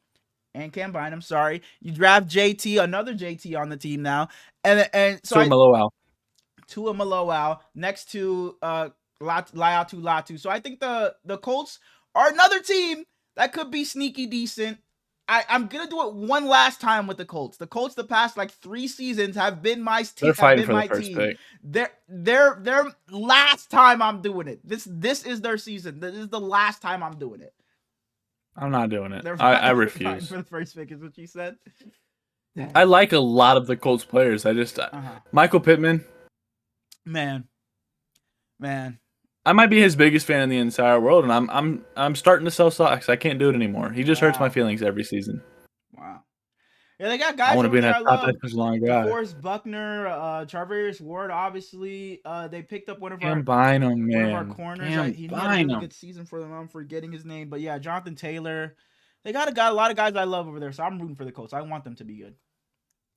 At 15, the Falcons go Jalen Walker, James Pierce, Xavier Watts, Billy Bowman Jr., and Jack Nelson. They traded number 46, 242, and 2026 first round pick for number 26 and number 101. They traded next year's first for number 26 to take James Pierce. Wow, I think that's a bad idea, but I give the Falcons an A-. I like Jalen Walker a lot. I like James Pierce Jr. a lot. I have been on this podcast already saying I like James Pierce Jr. a lot. Xavier Watts should be really good for them at 96. Billy Bowman should be a wonderful nickel for them. Unfortunately, he's dating Jada Coleman, so he kind of gets the negative side of me. And then Jack Nelson, I don't really know anything about, but they only had 5 picks, and I think they did good on them. Somebody's dating a girl that it's like that you fucking find attractive. It's like, oh, fuck you. Josh Allen, man, you just got it all, huh? Got a $300 million contract. You're dating Haley. It's like, you just got it all, man. Fuck you, Josh Allen. It's like anybody who's if you want to get the fuck out of my face, I gotta watch that movie. Sinners, right? Everybody's talking about it, and I haven't seen anything of it. So I know I won't go see it because I'm not a movie guy. I don't go to the theaters, but if you do see it, let me know how it was. Everybody says it's great. But I don't like scary movies, so you won't go see it. There'd have to be a reason I'm watching a horror movie. What would the reason be? Like the season, like if it's like around Halloween, like would that be a reason? No. So a reason would be like if it's like you with the little somebody. All right, move on. The Falcons also went into undrafted free agency and got, in my opinion, the top 2 guys in Nick Nash and Kobe Bryant. Kobe Bryant was kind of throwing a little tantrum for not getting drafted, but I think he's a fucking dog. I don't know why he went undrafted. Like you said, they only have 5 picks, and it was strange that they traded back into the first round and gave the picks up to go get James Pierce Jr. And it's not that... Is it, though? Because they have had any pass rush since 1745. That's what I was saying. That's what I was saying. But it's just I feel like you just. I think you just gave up. You gave up your 2026 first round pick when it's like you're probably not gonna be very good this season. So it's I just don't I'm just not a fan of giving up a future first if it's not like you're getting your generational talent. I'm fine with the team giving up 2-3 first round picks. If it's like, okay, we're trading up to a top whatever pick, we're taking our quarterback because we think he's our guy for the future. Even if James Pierce Jr. is a stud for you, it's like I just don't think that value will be a future first round pick. That's just how I feel about it. I just don't think a defensive lineman will be that value. Will be the value of a first round pick for you. It's only cases. Next year, so it's kind of like they're just baking on being good. But I just don't think they. I mean, sure, that's a fine idea. You want to be good, but I just don't think they will be good. I think they just have to look in the mirror and just be like, they will be good. Okay, and Kyle Pitts, you know what? Kyle Pitts, you guys are gonna be good. You guys are gonna be good. They don't got bum ass, bitch ass, no arm having ass quarterback. I gave. Shut the fuck up! You got me all over stuttering and shit, bro. I gave the Falcons a B. I think they could have been a bit higher, like I said, if it wasn't for that trade. But I gave them a B. They only have 5 picks, but I think they did a pretty damn good job. And we both talked about haven't had a pass rush in the last 20 years. It feels like so they go and address that. So I think they'll be pretty damn solid. I gave them an A-. I don't know if I said that, but next pick we got the Arizona Cardinals. Mm-hmm. My favorite team in the entire NFL. Mm-hmm. At number 16, we go Walter Nolan. Mm-hmm. We go Will Johnson. We go Jordan Birch, Cody Simon, Denzel Burke, Hayden Connor, and Kyton Crawford. Man, so I forget where'd the Niners pick in the second round. Sorry, because this let me find it because I think it was 41. Somewhere near us. 41, 42 maybe. Yes, it was 43. And I'm like, 42. Will Johnson's still on the board. I know people are saying his knee is fucking mincemeat and shit, but it's like, you know what? Why not just take the shot on him?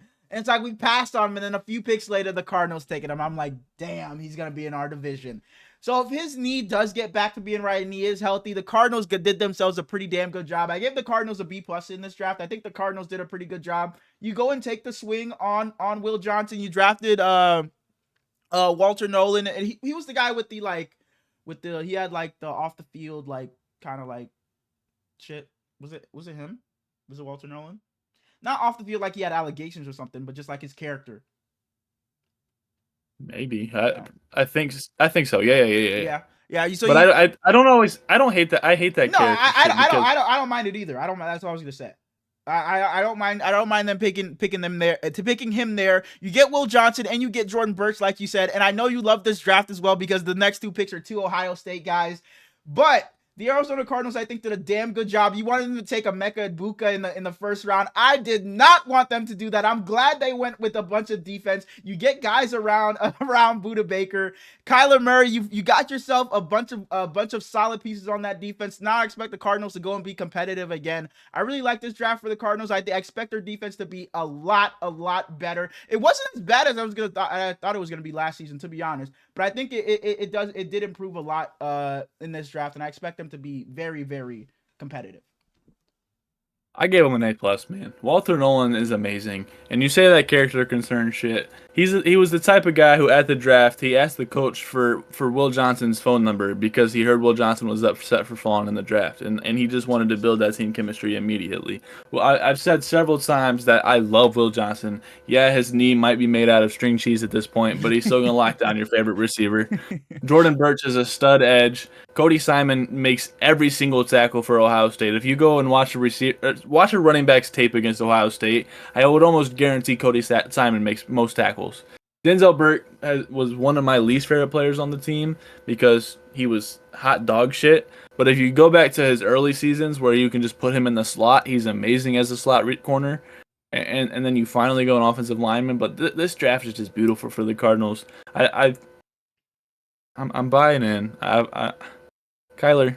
No, the Cardinals. I can't do it. Oh shit! I almost spat out my gum. But the Cardinals have to show me a season of them being decent, then I can buy into it. So I'll buy my stock when it's it's not going to give me the best return, but that's what I have to do with the Cardinals at this point. I can't buy that stock again. I just can't.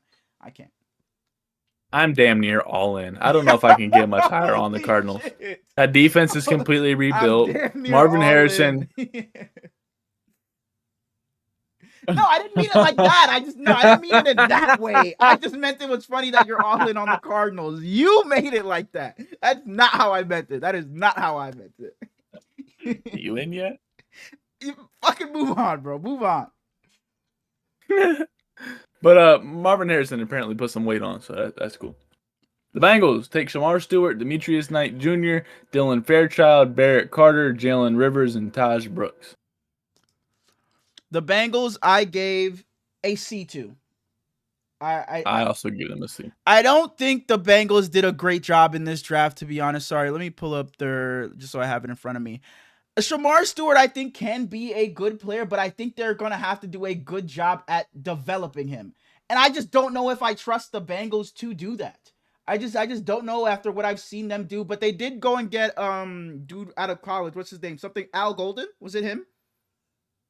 To bring him in. So maybe so maybe he can develop him, but I just don't know. From what I've seen from the Bengals in the past, I just don't know if they're capable of doing that.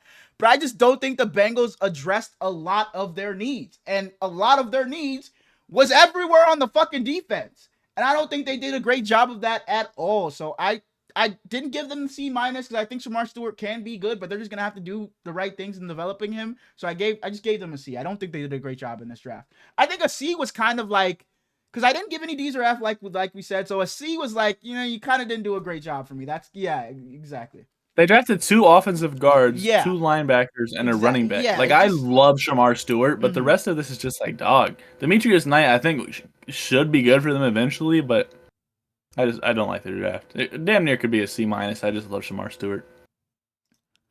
Bengals, you're losing. No, you're not. The Browns are so fucking putrid. Yeah.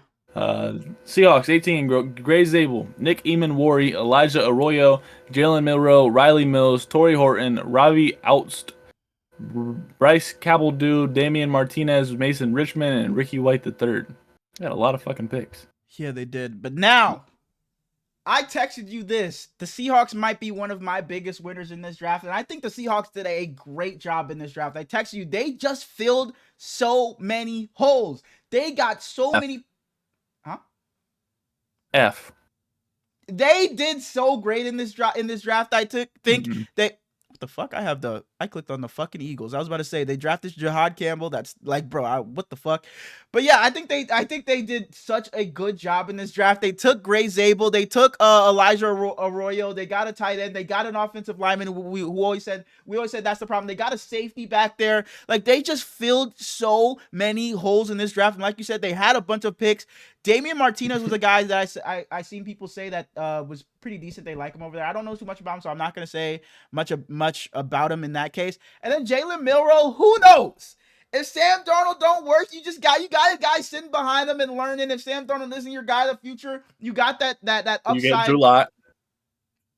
You got the upside in Jalen Milroe sitting there. So I ended up giving, I don't know if I said I gave the Seahawks an A-. I think they did a very good job in this draft. And they did a great job. It's like, we traded, again, I'm sorry to do this again, but it's like the offseason, and because the offseason and free agency are kind of connected. So it's like you trade away DK Metcalf and Geno Smith. So it's like, dang, the Seahawks are kind of going to go in the other direction, rebuild, be bad for a couple of seasons, and then come back in 5 years and be competitive again. But they did a great job of just switching that flip and being like, nah, or flipping that switch and being like, nah, we're staying competitive. We had a good free agency class, bringing in Sam Darnold, and now we have a great draft class. We talked about Sam Darnold isn't going to be good if he can't do what Geno Smith did when it comes to play behind a bad offensive line. Geno Smith is going to do a better job than he can do at doing that. But then you get Gray Zabel in the first round. So I think Sam Darnold, things look a lot brighter for him. I wasn't a huge fan of that, but things look a lot better for him now. I think Sam Darnold can do a pretty good job and flourish over there. You also, like I said, you get a tight end. So I like this a lot for the Seahawks. They filled a bunch of positions of need. So I think the Seahawks can be damn competitive in the NFC West again. And it sucks to say it's in my division, but I think they did a great job. Mike McDonald? Can you tell me where he came from? The Baltimore Ravens. So you know who he coached over there? Lamar Jackson. So you know who he coached over there. Think about the side of the ball he likes, what he was coaching, because he's fucking not coaching Lamar. Kyle Hamilton. Kyle Hamilton. So you take I thought you were Nicky saying Mamori. something like Jalen Milroe's about to be the next Lamar Jackson. I thought that's what you were about to say. But go ahead. Blew the fuck out of me. You take Nicky Mamori, who is not Kyle Hamilton, but he has shades of Kyle Hamilton, and the guy that just coached Kyle Hamilton will know best at how to use him. Gray Zabel is amazing. I like that you recognize that you need a tight end. I might have to finally sell my stock on Noah Fant. Yeah, I texted you that the Seahawks are doing a pretty damn good job, and you were like, "F, it's Noah Fant doesn't matter anymore," or some shit like that. Fuck, dude. Well, they actually get an F because they traded Sam Howell, so I don't really know what the fuck they were thinking. A+ for me now, actually. But Torrey Horton at 166 was just an absolutely beautiful pick. Tampa Bay Buccaneers, Emeka Egbuka, Benjamin Morrison, Jacob Parrish, David Walker, Elijah Roberts, and Tez Johnson. Tampa Bay. Sorry. I gave them a C+. Yeah. I absolutely despise the Emeka Egbuka fit. I gave them a C+, too. You already have Mike Evans and Chris Godwin, and then you drafted Trey Palmer and Jalen McMillan last year. So you just don't need Egbuka. I understand he's a fucking dog, but like, where does he fit in? I really hate the fit. I told myself pretty much no matter where Egbuka goes, I'm gonna buy his jersey, but he's not a primary. I'm not getting him right away.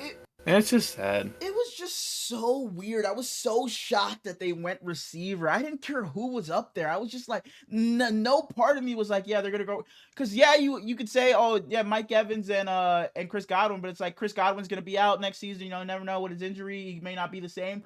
But I feel like they uplifted Jalen McMillan so much last year. It's like anytime he made a bad play, Mike Evans was rushing over to him, trying to keep your head up and shit like that. They uplifted him so much last season to make it seem like, oh yeah, this is gonna be a staple for them in the years to come. He's gonna be one of their guys, a staple for the Tampa Bay Buccaneers. And then you went and drafted Emeka Egbuka in the first round. It was just so weird. Like I said, I think they just didn't draft what they needed in the right positions. For sure, I'm glad that you guys drafted corner and edge, but I think you guys should have done that earlier in the draft, not take a receiver with your first pick. It was just such a head scratcher, just getting a position that you did not need whatsoever, like in the slightest. That's the last position I expected them to draft. That and quarterback, obviously, but that's the very last position I expected them to draft. But I don't know, just very weird for me when it comes to the Bucs. Just very weird. I was looking for my Kyler jersey, and I pulled up Rachaad White, and I was like, damn, I'm just not really going to have the time to use this. Who bought that? Ugh. Benjamin Morrison will be great for them, though.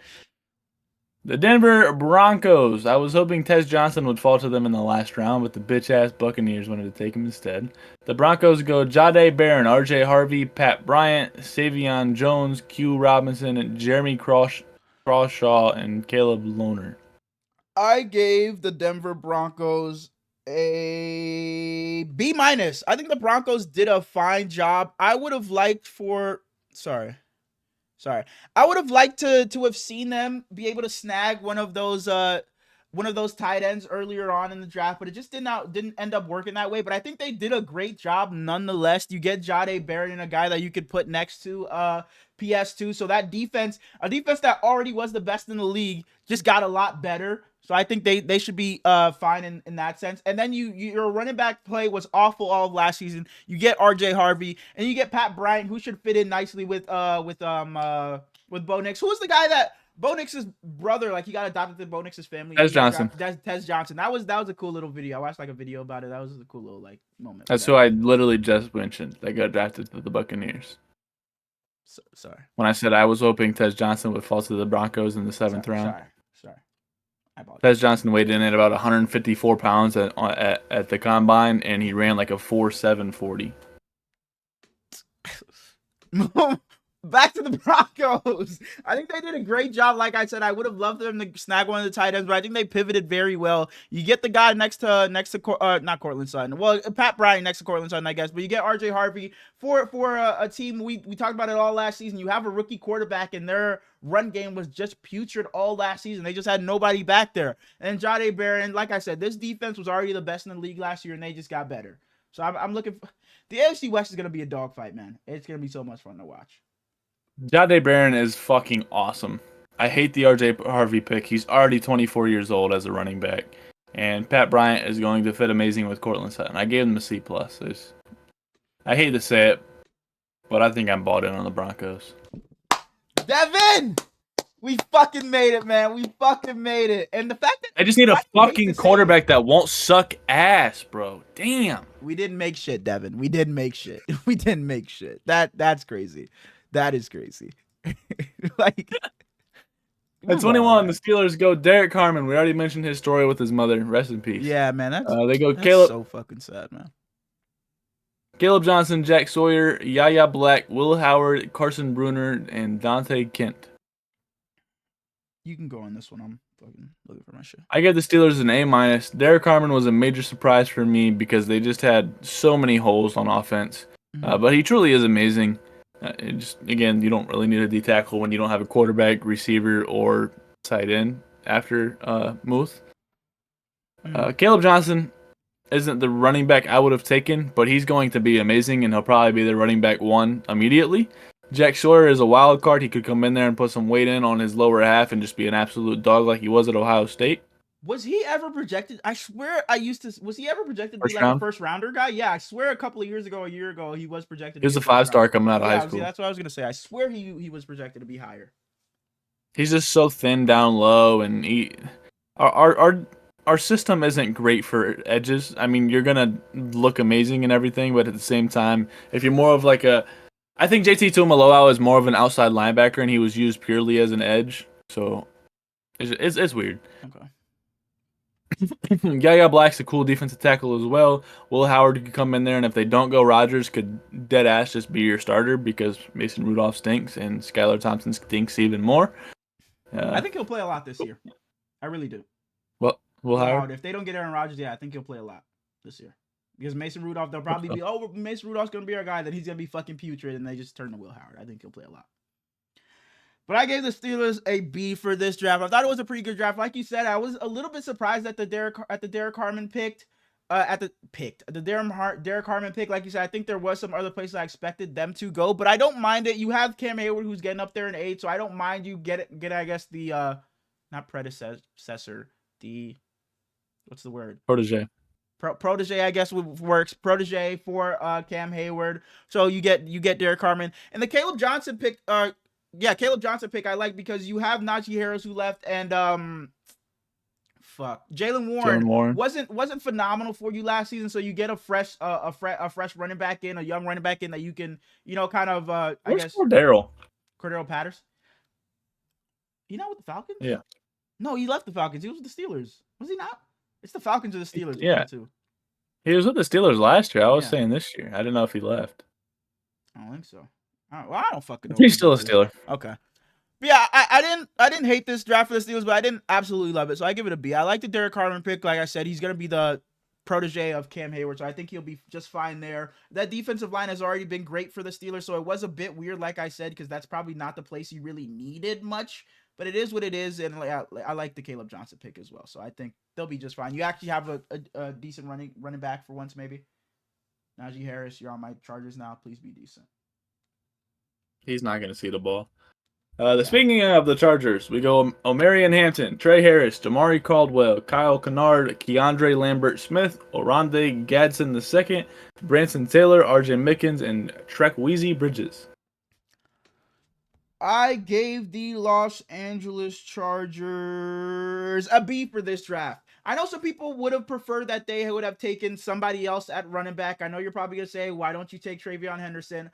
That's not what I'm really worried about. I'm not really worried about who they took in the sense. I'm just glad that they did the right things, I think. I think Trey Harris would be very good next to Ladd McConkey. Hampton was pretty much consensus RB2. Yeah.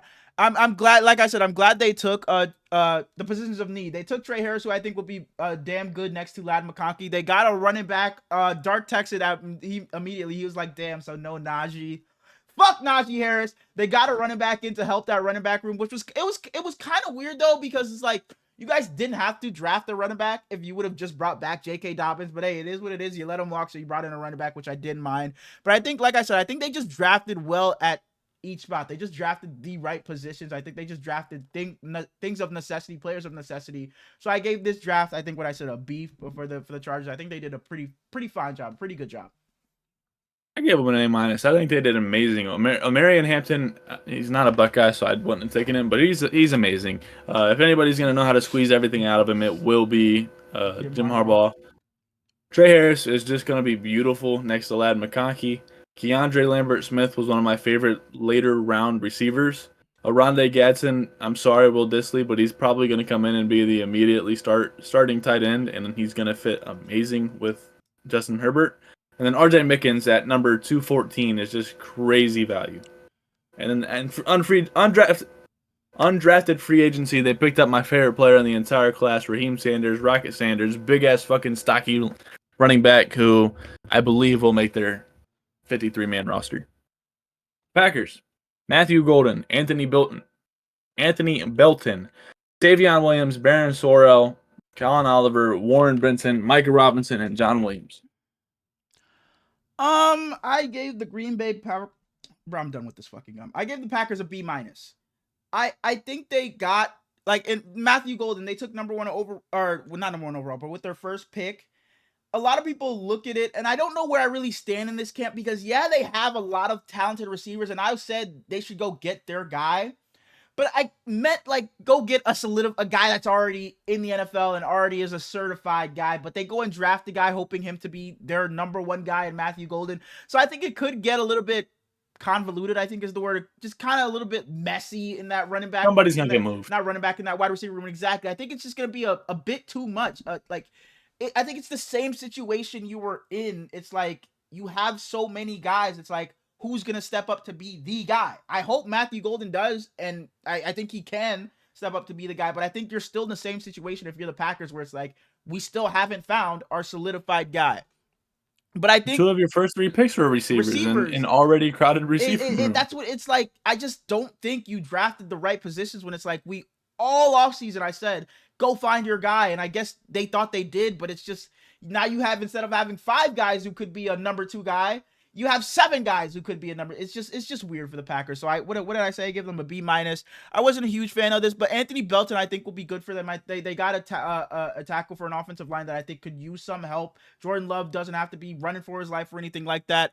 But Savion Williams, I know that's your guy. I know you like him a lot, so he should be fun over there, I guess. But I would have liked to see them go a bit more on that defensive side of the ball, because I just don't think especially your wide receivers were the issue over there.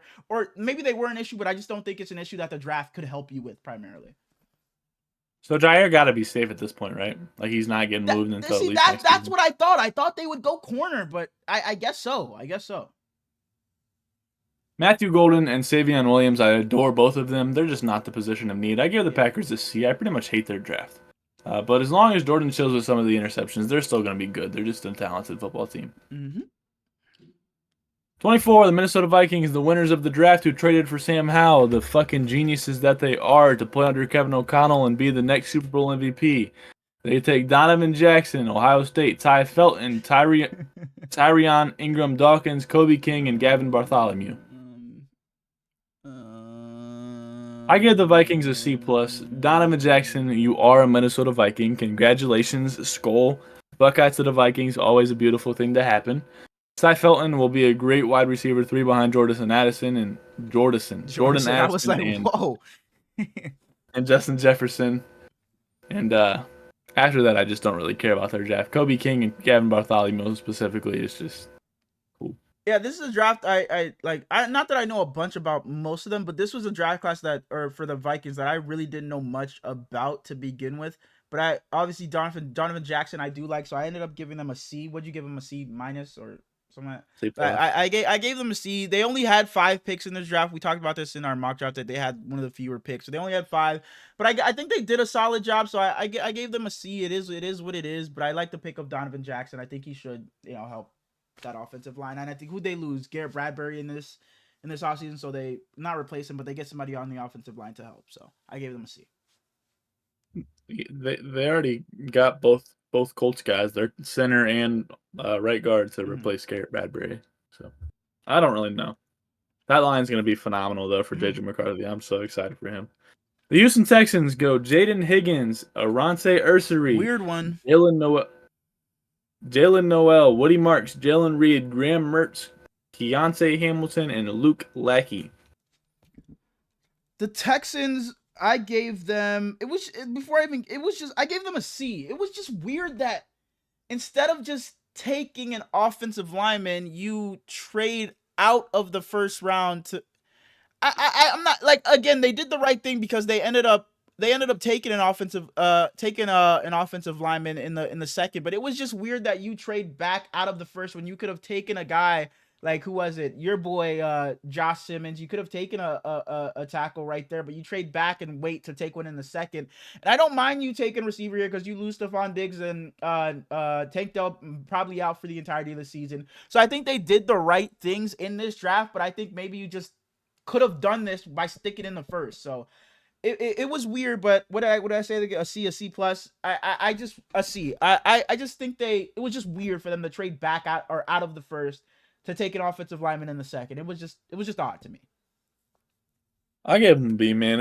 You trade 25 and then at 34 you still don't take an offensive lineman. That was weird.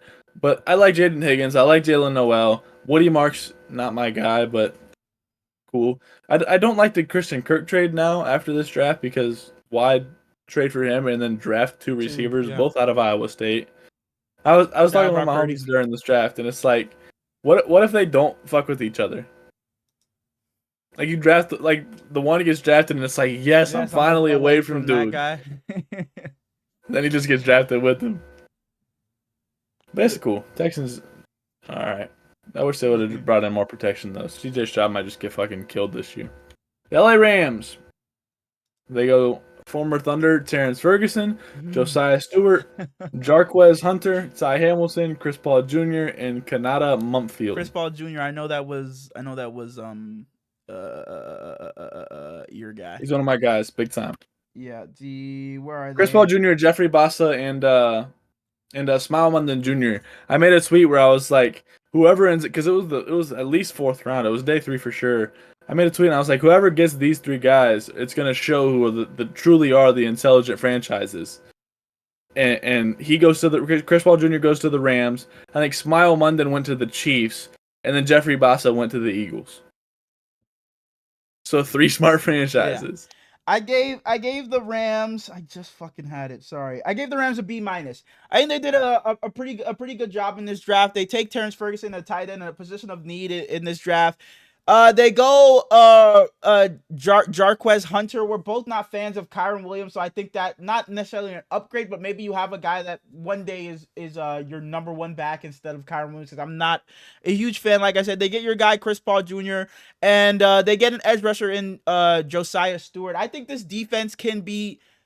It was already good and it was young, but I think they do get better here in this draft as well. So they stay even younger, and they can be a fun, young, fast defense. But like I said, I think it really comes down to them drafting Terrence Ferguson, a position of need, and a team that I think should be going all in. You already traded for, or signed. You didn't trade for him. You signed Devontae Adams in this free agency. So your really glaring hole on that offense was tight end, and we both think running back, and you addressed both of those. So I thought this was a pretty good draft for the. Not a Higbee guy? Not that I'm not a Higbee guy, but I think he's just like the definition of just a serviceable, solid tight end. I love Terrence Ferguson. I gave them an A-. You said stuff pretty well. I just want to be on record saying Chris Paul Jr. will be a superstar in the National Football League. The Baltimore Ravens. Malachi Starks, Mike Green, Emory Jones Jr., Teddy Buchanan, Carson Vinson, Bilal Cohn, Tyler Loop, LaJohnsay Wester, Ioannis Peebles, Robert Longerbeam, Garrett Dellinger. I ended up giving the Ravens an Hey, I thought the Ravens always just find a way at the end of a draft, of end of a first round or late in the first round, to just get a guy. Like, guys just seem to end up falling to the Ravens somehow. I don't know what it is, but the Ravens just feel like they always make smart decisions, and when because they're always a good team, so they're always picking at the end of the first. So they always feel like they make good decisions, and guys just end up falling to them. And we were bowling at this point in the draft, and my brother was begging the Ravens to take Malachi Starks. With every pick that came off the board, he's like, please Malachi, please Malachi, please Malachi, please Malachi. And he ended up falling to the Ravens. So I like that pick for them. And then Mike Green, I think he was another guy that had character issues. But the Ravens have always been a team where it's like, we don't give a fuck about that. That shit don't matter to us. We're gonna the Eagles, I feel like the Seahawks do it as well. We don't really give a fuck. We're just gonna take a guy. And I know people are a bit kind of like pushed, I don't know, pushed off is a word, or turned off by that, by Mike Green. But I like this. I like this for the Ravens as well, because like I said, they're a team that just hasn't really cared about that. Emory Jones, I liked for them as well too. I think the Ravens did a solid job in this draft, so I give them an A. Mike Green's aren't allegations, by the way. Like, he did that shit. Wow. Okay, I was hoping every time that Malachi Starks would get drafted, because I so badly wanted Nicky Manwari. But I just knew if Malachi Starks was there, he was going to be the Ravens pick. Yeah. Mike Green, talent-wise, is just off the fucking charts. So getting him at 59 is going to be amazing. Yeah. And they did good. The Ravens always do good in the draft. I gave them an A-. They always. Detroit Lions. Always. Tyleik Williams, Tate Ratledge, Isaac Tesla, Miles Frazier, Ahmed Hassan 9, Dan Jackson, and Dominic Lovett. I gave the Detroit Lions, I think it was a C+. Where is it? I gave them a C. I gave the Lions a C+. I gave the Lions a C. I usually with the Lions, I feel like I'm walking away saying like, damn, how'd they end up with this guy, or damn, this was a really good class. I feel like this was just an okay class for the Lions, but I don't necessarily think it was their fault. I just don't think they have a lot of places where they necessarily need a guy. So it was just like, this is cool. He'll probably won't be a guy for the Lions. He won't be a difference maker, because it feels like they just have their positions already filled out. So I thought this was an okay draft. I like the Tate Ratledge pick. I like for the Lions. I think you and these damn O linemen. I think it'll be good for the Lions. I like I said, I just don't really see. I think it was this guy, the Isaac Tesla. I think people like for him, but I don't know much about him, so I can't say that. But again, the Lions, I just don't think have a bunch of holes, so I think they just did a fine job in the draft. I liked Andrew Armstrong more than Tesla at Arkansas, and he didn't get drafted. I give the Lions a C+. I didn't expect Tyleik Williams to be a day one guy, but he ends up being that. He's elite at shutting the run down, and they'll use him for that. But none of the other picks are really guys that I care about. However, it is the Lions, so who am I to tell them that they're wrong? Right. Washington Commanders go Josh Connerly Jr., Trey Amos, Jalen Lane, Kane Madrano, and Jackery Krosky Merritt. I need to turn that fucking setting off, bro. My phone just keeps turning off. I gave the Commanders a B. I like their draft. I think their best pick may be Trey Amos in the second round. I think that's their best pick. I really like that. I love Trey Amos. But they only had 5 picks, but I think they did a solid job. They took Josh Connerly in the first round, so I think they did a good job, but it wasn't the greatest job. I guess that has something to do with them only having 5 picks. But I think they did a pretty damn good job, like I said, with Trey Amos. Amos, right? Sorry, Amos. Everybody pronounces it differently. Okay. But yeah, I think you get an offensive lineman, and then you get a corner to follow up. I like that. I'm not sure about a receiver in the 4th. I feel like there's other places maybe you could have went, but it is what it is. I'm not too mad. I would have liked them to see them go running back a bit earlier in this draft, I will say, but I think they did a fine job. I'll give them a B. I gave them a B-. I don't like going Connerly over Josh Simmons, and as you said, Trey Amos is going to be amazing. Buffalo Bills go Maxwell Harrison, TJ Sanders, Landon Jackson, Deion Walker, Jordan Hancock, Jackson Hawes, Dorian Strong, Chase Lunt, and Caden Prather. The Buffalo Bills, I ended up giving a B. I gave the Bill. I think this is, I don't know. I think this is who I had them drafting. Maxwell. No, I don't fucking know. But it was Maxwell Harrison. So I like this for the Bills. You get a corner in there, and then we've both been preaching, please get a defensive lineman. I said this at the end of their season. They never have a pass rush in the playoffs ever. Patrick Mahomes is just standing back there getting to do whatever he wants. And their next 3 picks are 3 defensive linemen. So I like this a lot for the Bills. I think they did a pretty damn good job in the draft. Getting players of need. They drafted 3 corners, and three defensive linemen. So I think they did a pretty good job in this draft. I like what the Bills did. They got a bunch of positions of need. So shouts out to you, Buffalo. They traded up for TJ Sanders when I don't think they needed to. I don't like Landon Jackson, and Deion Walker is just kind of cool. Jordan Hancock was one of the weaker defensive players for Ohio State, but I think he can make an impact for them. Dorian Strong out of Virginia Tech I love, and Maxwell Hairston is one of my favorite corners in this draft. I gave them a B overall. It's just, I like all 3 corners for them. Outside of that, it's just kind of a, okay. 31 and 32 were traded, so the Eagles end up with 31. They go Jahad Campbell, Andrew Makuba, damn, Ty Robinson, Mac McWilliams, Smallman Jr., Drew Kendall, Kyle McCord, Miles Hinton, Cameron Williams, and Antoine Powell-Ryland. I gave the Philadelphia Eagles a B+. I think we texted about this. It's like, how the fuck does Howie keep doing it? And I said, I forget what it was, but I texted you saying Howie, and you were like, Hall of Famer. And it's like, bro, the Eagles just continue to find a way to get guys. And I talked about it earlier. The Eagles are a team. It's like they don't care about character or anything like that. Not to say that this with this draft, but they just always do a great job with the draft. It's like, fuck whatever you guys think about him. He's not a great person. We're just gonna get the guys that we think are talented and we can fit onto this roster.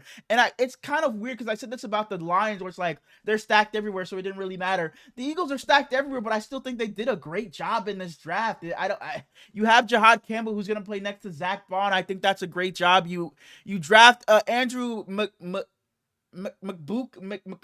who people are loving, by the way. I see a lot of people loving that pick. Immediately comes in and takes CJ Gardner. I think it's going to be another great draft for the Eagles. The Eagles continue to do it. Harry Roseman is just phenomenal at his job, so I gave them a B+, man. The Eagles just always do a great job.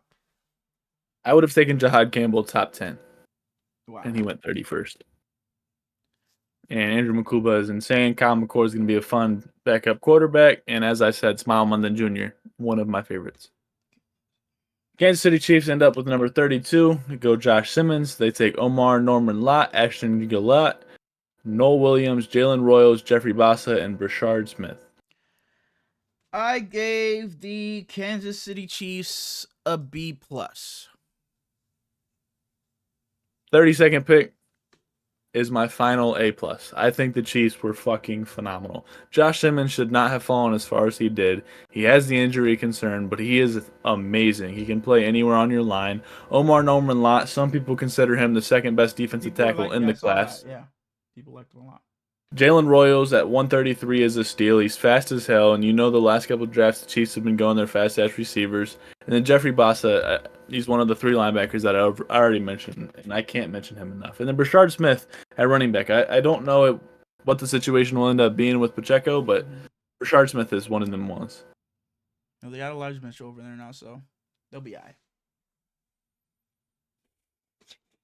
right. Oh my fucking God. Boy, fuck that. You got anything waffle, else about football? Fuck that waffle, bro. Yesterday you texted me, hey, we could just scrap the waffle. We could just do the grades. We should have fucking done that. But no, I got nothing else about football. I don't.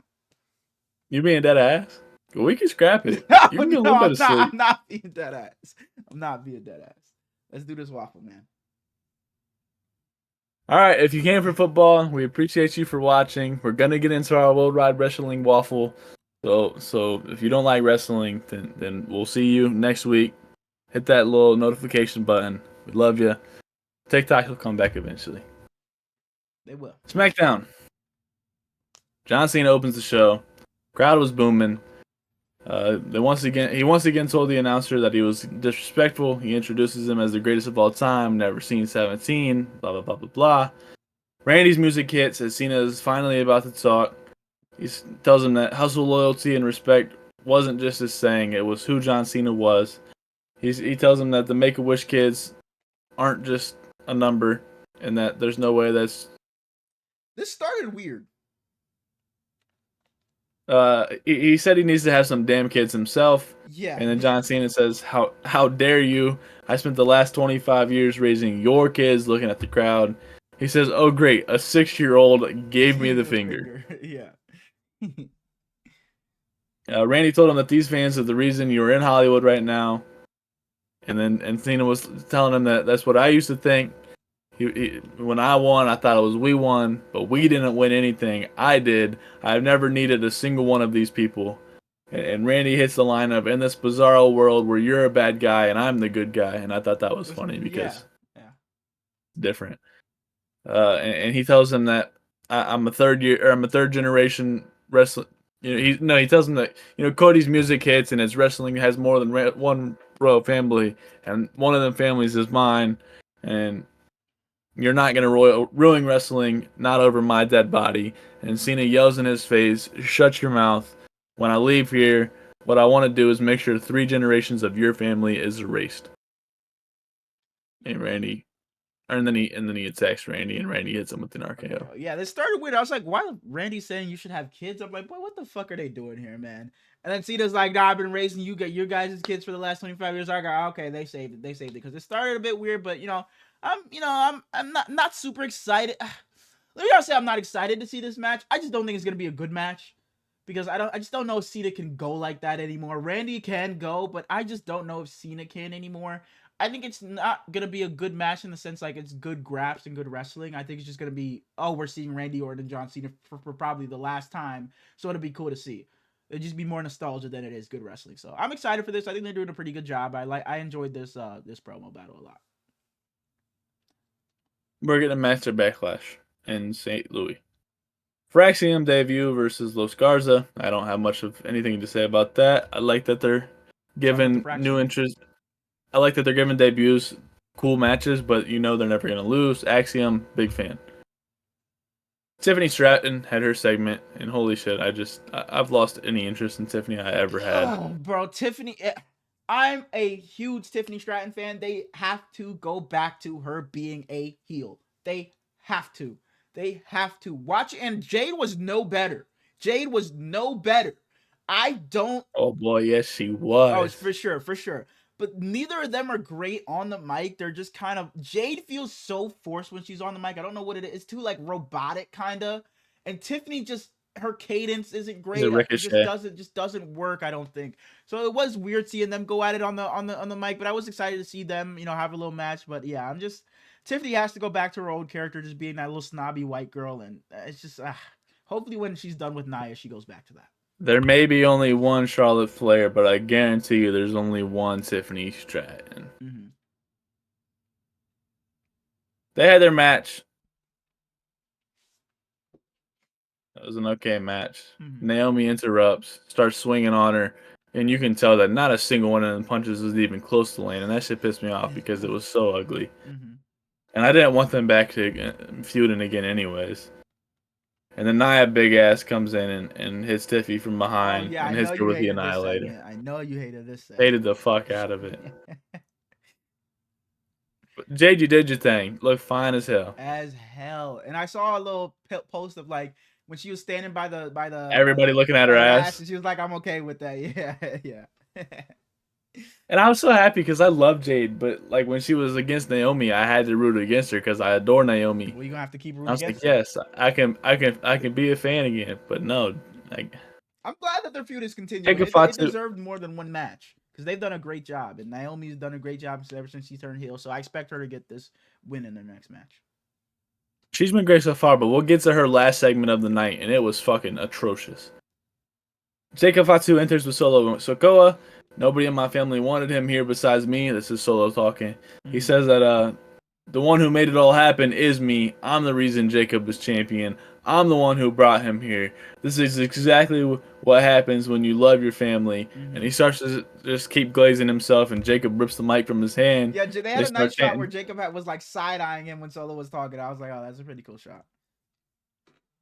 They started chanting Fatu immediately. He tells Solo, let's not get it twisted. I told you I was going to win. I was going to do it with you or without you. At the end of the day, you better get in where you fit in. All gas, no brakes with it. I love that shit, man. I love that shit. And he did the little where you roll your tongue with the R's. That shit was tough. I love Fatu. He's one of my favorites very fast. Sure. And I don't like the Bloodline story at all, but he just elite. And then he chants "Fire!" and he kind of gives it a break to where the fans could go too and do like the Uso kind of type thing. And I think that'd be tough.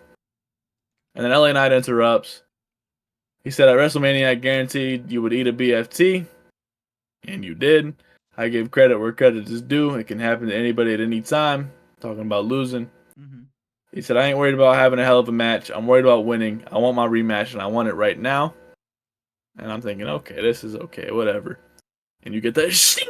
Bro, I heard that and I nearly I was so happy. I was like, wow, bro, no way Drew McIntyre's part of this segment, bro. And like you said, that sword at the beginning might be the hardest shit right now, bro. I love it so much, bro. For whatever reason, it just gets me so hyped. Continue. Music would suck if it didn't have this thing, but like that happens and then and it just gets me excited for the entire thing. For sure. He walks out. He says it's not always easy being Drew McIntyre, and then he goes, "Sometimes it is because I'm tall and handsome and ripped and like what's he say? Like Texas, I got these big guns." Yeah. Funny ass dude. But he said Drew McIntyre is always getting screwed over. He said, "Is this World Wrestling Entertainment or Nepo Wrestling Entertainment?" Speaking of, hello Bloodline. He said, I've been watching Cena lately. He ain't the same guy. He's a punk now. Drew McIntyre wants to fight the baddest dog in the yard. You're the baddest dog in the yard. LA Knight was yapping about some bullshit. I wasn't a huge fan of LA Knight in this segment, how he was just sitting up on the rope and just, it was kind of cool. I know people liked it, but I wasn't really a big fan of it. Drew looked at him and said, always with the joke. The only joke was your last U.S. title run. If you think you deserve a shot in that championship, come in and show me. And LA Knight immediately goes, all right. And then Nick Aldis, here he come to jump in on his match. Every week. Every week. Like, it's ridiculous. And he had the nerve to say on Raw, you know, I like to have a little more structure. Yes, bro. Like, We get a Zelina Vega interview with Byron Saxton. She says that, I know I'm a yapper, but I'm speechless right now because it just means so much to me. She says, I'm going to bring a little Latino heat in this match tonight. I'm going to go big or I'm going to go home, and I'm not going home without that championship. And then she goes straight into her match versus Chelsea. I love Zelina Vega to death, boy. She looked fine again, as usual. She's just so good in the match too. She hit a backstabber on Chelsea straight into the 619, and then Piper grabbed her foot, and then Alba kind of grabbed her Alba Fire, right? Not just slid on. Okay. Alba Fire kind of grabbed her head from the other side, and the ref caught her, and they kicked both of them out, and then this. Yep. And that kind of interference allowed Zelina to hit a code red and then win the championships. Just completely caught me off guard. Yeah, for sure. They did Chelsea Green so dirty, man. Everybody and their mama wanted her to win that U.S. title when they announced it. And then, like, she gets it. And I feel like they did such a terrible job in her title run to make her... It never felt like that title meant anything. Her title reign never... Like, I feel like they did her and Michin 100 times. And then they did that shit with Zelina Vega. They had Zelina Vega lose to Piper. It was just weird from the beginning. So, I don't know. This was alright. It was cool. I'm gonna love Zelina going forward though, because we're gonna see her every episode, and that makes me happy. She deserves it. We get Mrs. Mello backstage. Change her entrance music back. For sure, that shit whack. Mrs. Mello backstage talking about the Andre the Giant match. He gives him a big ass Andre chain, and he goes, speaking against something off your back or some bullshit. I'm gonna go in and get something off my chest. And he goes in there and he says, I'm what's he call himself? I'm the superstar. What some type of fucking star. My brain not working. Oh, Grand Slam? He said no. Must see? Does the Miz call himself I don't know. It don't matter. Yeah. He said when Ray gets hurt, he goes to Ray Phoenix. When Randy gets hurt, they bring in this TikTok clown and Joe Hendry. He said he's sick and tired of seeing people show up in WWE, people that cannot lace my boots in this ring, and then getting opportunity after opportunity. And then he starts to scream, "I am the Miz, and I am," and the entire place goes black. I knew this was. And once the Miz went out there and just started cutting a promo, I'm like, no way the Miz is just cutting some shit just to cut some shit. I knew this is where Aleister Black was gonna return. I just knew it. Once the Miz says I got something to say, I got something to get off my chest, and he said Carmelo to stay back here. I knew what it was. I didn't even see Aleister Black got signed. So really. He came in and just kicked Miz straight in the face. Yeah. Then we get my pretty much my wife, if you think about it. But we get Bianca backstage, and she's saying that she's got a couple of Montez hear that shit. After Raw, no, I'm good. No, it was SmackDown. Yeah. After SmackDown. She said she got a couple of broken fingers. Yeah. She's proud of what the 3 of them did, but she's gonna be taking off some time. Yeah. Sad. We get Naomi and Nia backstage, which is this is what I was talking about. And Nia looks at her and says, "When it comes to that title, stay out of my way." And Naomi just screams at her, "As long as you proceed with caution." Yeah. Sound like a damn fool. It was cringy. It was cringy as hell. It was definitely cringy. Then we get Drew versus LA Knight. It was a decent length little fight. LA Knight was in full control at one point. He's outside. Solo hits the spike. The ref didn't see it. Drew lines up for the Claymore, feeling bad about it because, he didn't get him down. Damian Priest grabs him from behind.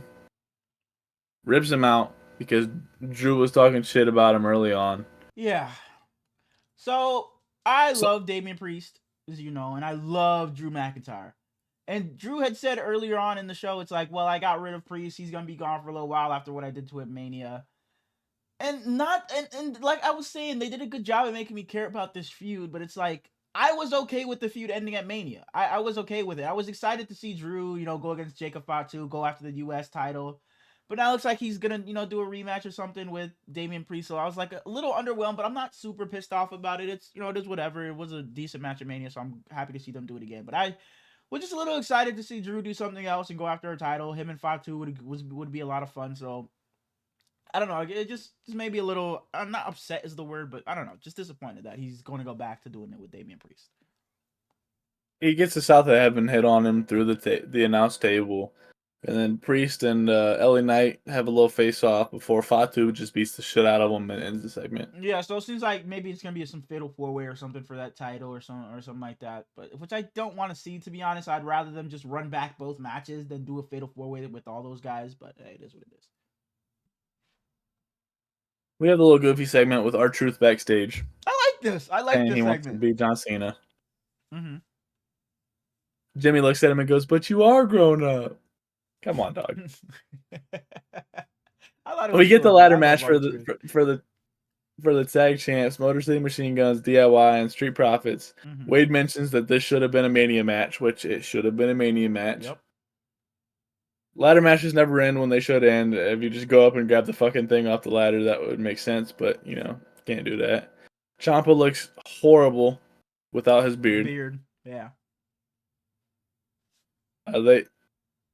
They hit a blockbuster on the floor from the rope, and Montez just went flying out and hit it on both other tag teams. Montez was cooking the entire match. Everybody, bro, this was such a fucking fun match, bro. There were so many crazy spots in this match. This was one of the greatest TLC matches. One of the greatest, let me not say greatest match. One of the greatest matches I've seen on just like SmackDown, like on TV. Like not, WrestleMania and shit like that. It was so much fucking fun. I was sitting here watching it by myself going like, holy shit. Fucking losing my mind at some of these spots, bro. So all 3 of those teams deserve to be at Mania, and Persona Pretty Deadly and Los Garzas. And I wanted to see the Melodome Miz at Mania too, but hopefully Triple H, you watched that match and just thought to myself like, damn, I'm a complete fucking idiot for not putting them at Mania, because my goodness, did they deserve it. Skull and Bones from Motor City Machine Guns onto Garza onto a table from in the ring off to the ground. That was probably my favorite spot of the match. Ciampa was hanging on the belts, and Motor City Machine Gun moved the ladder out of the way so he couldn't just bring it down. Mm-hmm. And They started using him as a human pinata, just hitting his legs. They watch Angelo Dawkins climb up the ladder that's way over to the side, and he hits a spear on Ciampa through the air onto a table. Just an insane take for no reason. Actually, no, Alex Shelley. That move onto the table outside wasn't my favorite spot. I have a favorite spot you'll probably say. Alex Shelley and Johnny Gargano go up to the ladder at the same time. Gargano gets knocked down. Montez jumps from the one side up, crawls up, fights down for a while. Gets knocked down by Gargano, and then he climbs over Tez as Tez is like halfway through it. And they're fighting for a little bit, and then Tez climbs up from inside the ladder, like inside out. That was so cool that he was climbing through like the middle of it. That I've never seen. That was so cool. That was my favorite spot of the match. He's insane. He was just slamming both of their heads against the top of the ladder over and over again until they both fell off, and then he was struggling his ass off. Joe Tester even said he's Montez is gonna do it. Oh, he's struggling with it, but he ended up getting it. So yeah, shouts out to the Street Profits, man. Street Profits retained. Amazing match. No reason. They got the crowd doing their little like thing like this. This might take over the fucking Yeet dance and shit. It might take over. They got Montez got them in the crowd going. Not gonna take over Yeet. No. My fault. Yeah, you did text me 4 letters, 1 word. Like, that was just so random. Me and my brother do that throughout the day all the time. Like, I sometimes I'll text my brother. I'll just be like, yo, Oos. Like, I don't know what. Bro, I love Jay Uso, bro. He has me and my brother just call each other Oos and shit, bro, man. Shout out to you, Jay. Monday Night Raw, Kansas City. Seth Rollins' music hits immediately, and he comes out in his attire. And right behind him are Bron and Heyman, suited and booted. Yeah, I saw a Bron Breakker in a suit, and I was like, what the fuck are we doing here? He looked goofy. It's so goofy. It looked like some WWE 2K shit where they just have a random guy. Like, it just didn't look right. Please, just have him come out in a t-shirt or something, or his ring gear, not a suit, please. And Seth Rollins was wearing some goofy-ass glasses with eyes actually on him. He looked fucking stupid. But he says that the future of this industry... I thought it was one of his better fits. I'm not saying so. The future of this industry, with Paul Heyman to my left and Bron Breakker to my right, runs through Seth freaking Rollins. Sami's music hits. They're talking. He says, we've been friends for a long time. This is a load of crap, man. The one thing that those two guys have in common happens to be standing over your shoulders now. How are you different? Talking about CM Punk and Roman Reigns and how much he hated them. He said, this is the vision. Seth tells him that this is the vision of the future. And Sami said, this is the vision of the future. What a coincidence that the future is centered with Seth Rollins. Yeah. Seth tells him that he's the best man.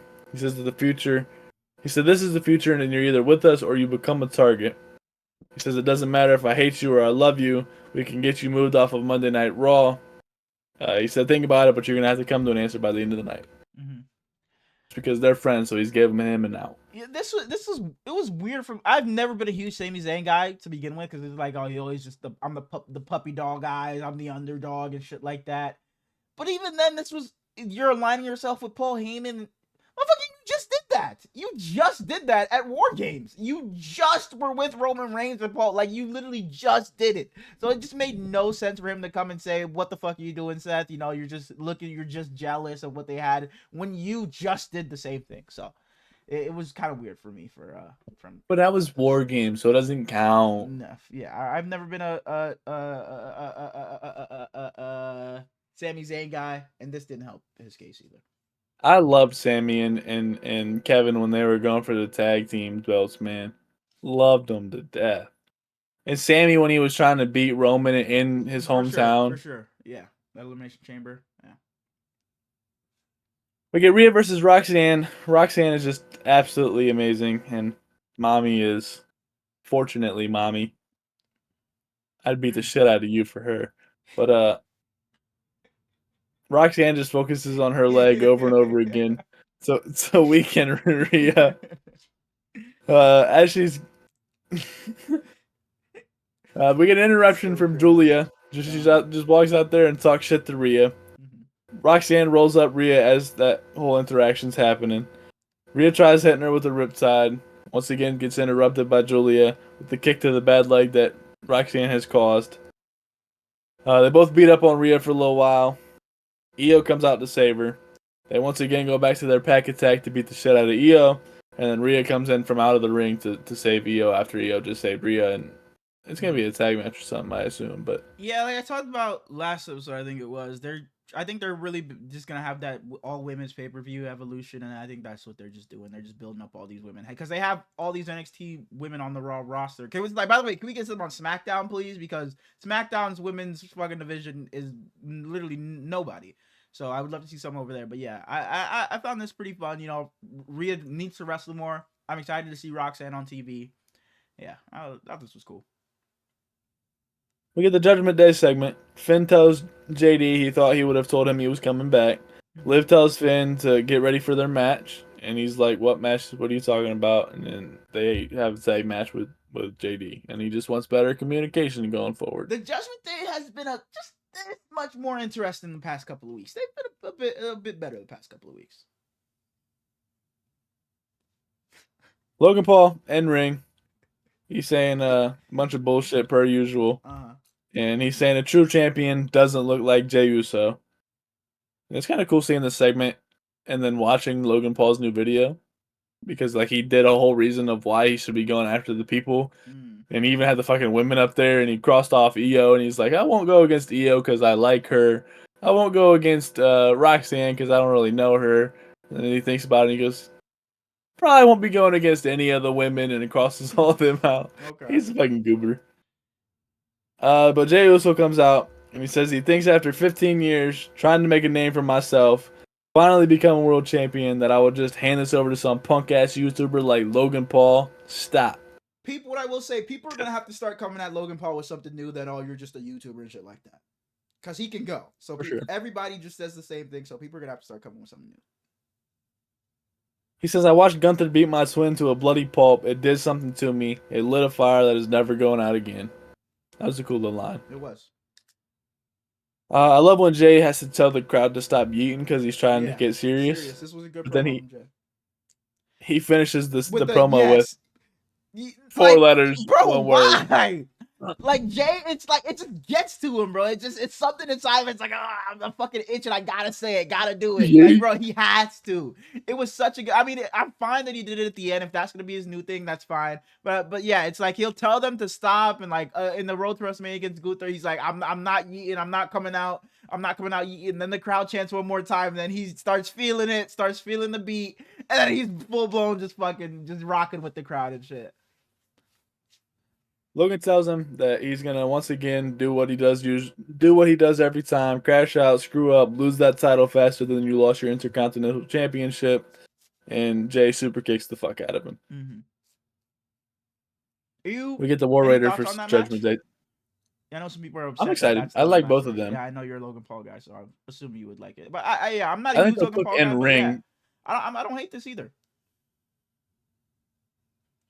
I don't know if the storyline makes a ton of sense for Jay, but but Backlash, there's only like one Raw, and then it's Backlash. It's like next week or some shit like that. So they didn't have much time. So I don't hate this for Jay. His first opponent being Logan Paul.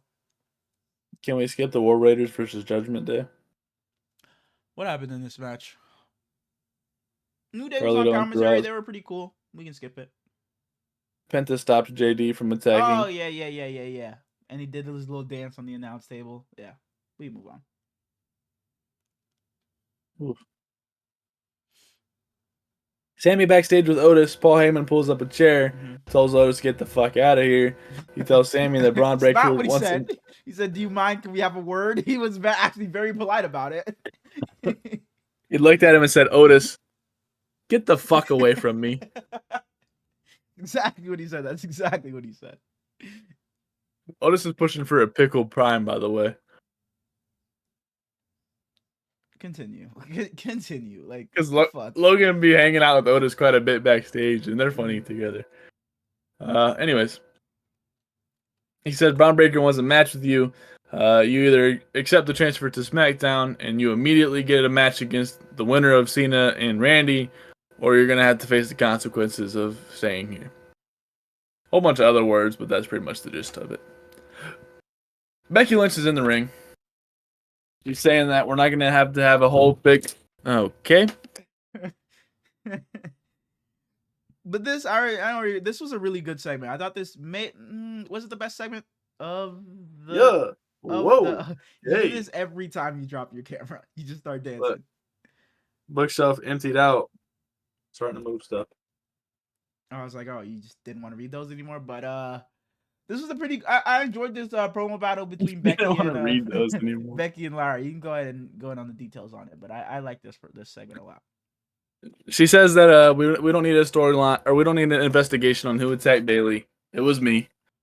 And they started to boo her, and she says that Becky has attacked her constantly since 2019. She finally got to witness a bigger star firsthand. And then Lyra interrupts. She said, everybody warned me about you. Bayley was one of the first ones. She says, I see the real Becky now. And then Lyra jumps in the ring, and Becky jumps out. Becky says, from now on, I only fight when it matters, and it doesn't matter in Kansas City. And by the way, Becky Lynch was wearing like damn near skin-tight leather pants. And Seth, I get it, brother. Lyra says, I understand what you're saying. How about the match at Backlash? And I'm sure that you want the title to be involved, so it can be a title match. And then she tells Becky, I'm no longer interested in being the next Becky Lynch. Mm-hmm. I'm going to be a better person than you, and I already know I'm a better wrestler than you. Lyra did a really good job in this promo, man. Becky gets pissed off and is saying words too fast to where I can't understand them. She started screaming, bro. It felt so real, man. It was good, man. And then Lyra kicks the fuck out of her face. Bro, I went back and replayed it, bro. It was such a cool kick, bro. She just jumped through the rope and kicked her. It was really cool. Penta versus JD McDonough next week. Yes. It'll be a fun match. Chad Gable is talking with Penta, and he says... Penta kicked the fuck out of Chad Gable. He says, how's it feel dropping the big one at Mania? What does he say? Cero Miedo? Yeah. Or is it Cero Miedo or Cero Comebacks? Because Penta didn't say anything back to him. And he goes, you losing wasn't even my favorite part of WrestleMania. It was watching your useless brother Phoenix drop his first match to El Grande Americano. And then, yeah, as you said, he gets the shit kicked out of him. Rusev gives his little... This was really good, too. Soliloquy, where he basically just says he's going to kill everybody. Yeah. I love Rusev so much, man. I can't wait till he's back in the ring. I hope they do it right this time. You don't think he should just be some... Where is he from? Were they all Russia, Sheamus and Russia, right? Oh, like in that League of Nations. Was him, Sheamus, League of Nations, yeah. We got Ivy Nile versus Stephanie Vaquer. Stephanie Vaquer is going to be a superstar so fast. She's so fine and so good. And then Ivy Nile is so underrated. For fucking Rhea Ripley, I'd kill you for Stephanie Vaquer. I'm sorry. I'm sorry. I absolutely would. You're gonna kill me for a white woman? That's crazy. Oh, you said you beat my ass for real. You know what? Continue. At least you can recover. You're talking about any of my life. You're right. I ain't breathing again. That was a little harsh. I apologize. At least Rhea knows me. She don't even know you. All right. Stephanie wins. She beats Ivy. Yeah. All right, shout out Ivy now, man. Super underrated. This is a fun little match. Nick Aldis backstage with AJ Styles. He says, I got a long list of opponents for you. If anybody can bounce back, I know it'll be the phenomenal one. They get interrupted by Dom, Liv, and Raquel. Liv says, I'm going to be taking that time off to film a movie for a big Hollywood movie. It got announced today. I forget what it was. It's some like spy shit. Yeah, I don't know what it was. Yeah, there's some detective or something. Shout out to you. Dom says, I'm going to take some time off too because I'm the champion and I can do what I want. And then Nick Aldis says that you should take a page out of your dad's book. When you're champion, you're here double. Or your workload doubles. And then AJ kind of alludes to him wanting to go after Dom. Yeah. Sami's thinking backstage what he wants to do. Karrion Kross walks by and says, just make the right decision. See how Karrion Kross had his hair just like Sami usually does too? Karrion Kross been really good. Pat McAfee stands up on the table to give his promo. Hey! This show was fire. McAfee talked that fucking talk, man. He talked that talk. I wasn't huge on Gunther versus Pat McAfee, but boy, Pat McAfee knows, and it's kind of like it should be known that he's good on the mic because he has his own podcast and does his good commentary work. But he got up there and talked his motherfucking talk, man. He knows how to just fucking rally the guys, bro. It was such a good promo. I went from being an irrelevant bum to being known in every city in this entire country. When I die and I'm 6 feet in the dirt, I hope they say that guy was an incredibly hard worker, not only for himself, but for his friends, his family, his community. I hope they say I'm an empathetic man. When he received a lot, he gave back a lot. He gave millions. I love this part. Millions. I rewind that part because that's my favorite thing that The Rock does. And I'll see clips on Pat McAfee's show or every now and then when I watch. And when they do it, I love this shit. I love that shit so much. I love the millions and millions.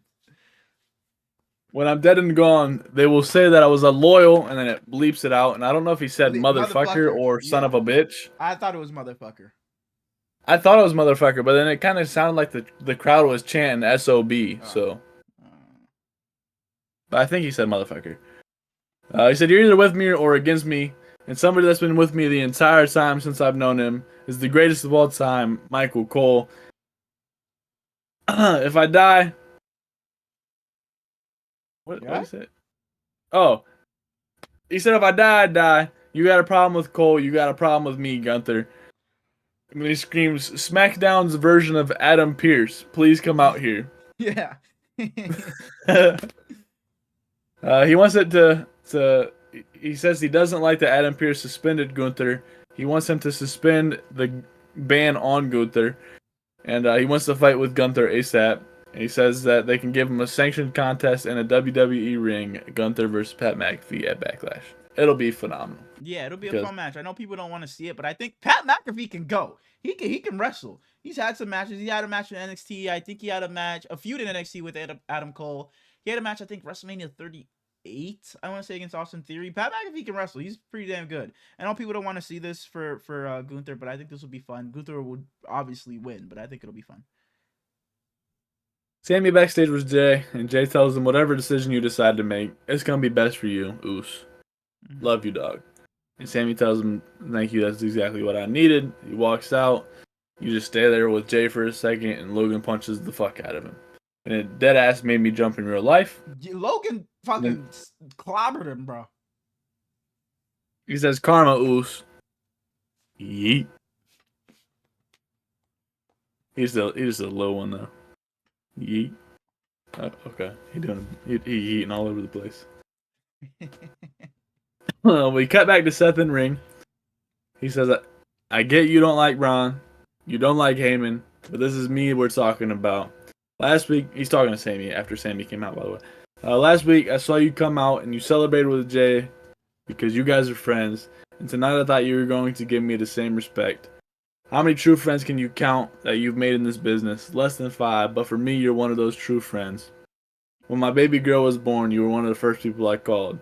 Take the pass, Sami. And Sami says, if I hurt your feelings as a friend, then I'm sorry, but in the ring, you're playing games. Friend or not friend, have you ever known me to run away? Facts. You're threatening me, no matter how you word it, you're threatening me. I can live with being a target, but I cannot live with being blackmailed. You know being world champion was always my biggest dream, and you're using it against me. I will be world champion, and when I do it, it will be because I did it the right way. As a friend, I respect you, but this is me telling you to go to hell. Mm-hmm. Hard. It should have just been the end before. And then the wrestling was fucking weak. Really? He just got his ass whooped by Bron. Oh. I said he did great in the promo, but then he just got his ass whooped. Got his ass beat, yeah. Which I expected. I expected. As soon as he said go to hell, Bron's music hits. That was so cool. So cool. Yeah. It's Sami versus Bron. The wrestling is amazing because they're both phenomenal. Bron goes for the spear, caught by Sami with a kick, exploder into the corner. He lines up for the haluva kick. Bron spears the fuck out of him. Seth is over in the corner trying to talk to Sami again as he's laying by the ropes. He walks up. Seth does. And gives him the same thing Rock did. So is the Rock maybe the next guy? Like, don't even. Maybe the Rock is involved. Maybe the Rock is involved. Fuck, dude, for real though. Bron does the choo-choo spear for his 4th spear of the match, just killing Sami damn near. And Michael Cole goes, "Stop him, Seth!" And Pat McAfee he tells him he's the one that told him to do it. And Seth tells Bron there are people who deserve our respect, who demand our respect. He made his own bed. And then he throws his ass against Bron's dick. I was like, what the fuck is going on here? He just went and bent down over on Bron. And I know Bron was standing there like, what the fuck is going on? Like, fuck is dude doing? And then he stomped Sami's head in. What I will say about this, there's a lot of heels getting cheered. And do you think that's a problem? Because, like, obviously, Sami's supposed to be the one that's, like, everybody is sympathizing with them, but people are still cheering Seth Rollins. People are cheering Jacob Fatu. People are cheering John Cena. I think that's the worst one. Like, he has to be getting booed, but people are still cheering him. People have always cheered Drew McIntyre. People are booing Bianca when she was in the right. Rhea Ripley was doing all the heel things. She was getting cheered. Do you think it's a problem at all? I think if you play your character well enough, then you should be able to get cheered. Like Becky is another one too, where she was getting cheered when she turned heel. Seth thinks he's in the right, so if you can find your way to agree with him, then why not? Okay. Like, I think you should be able to choose what side you're on and not just, hey, this is the good guy, root for him.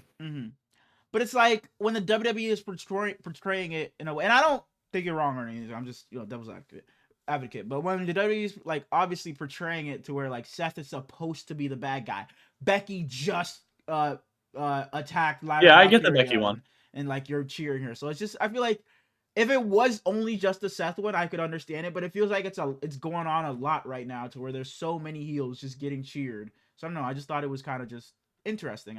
It's kind of hard because Becky, you build these people up so much that just because now they're the bad guy. Exactly, yeah.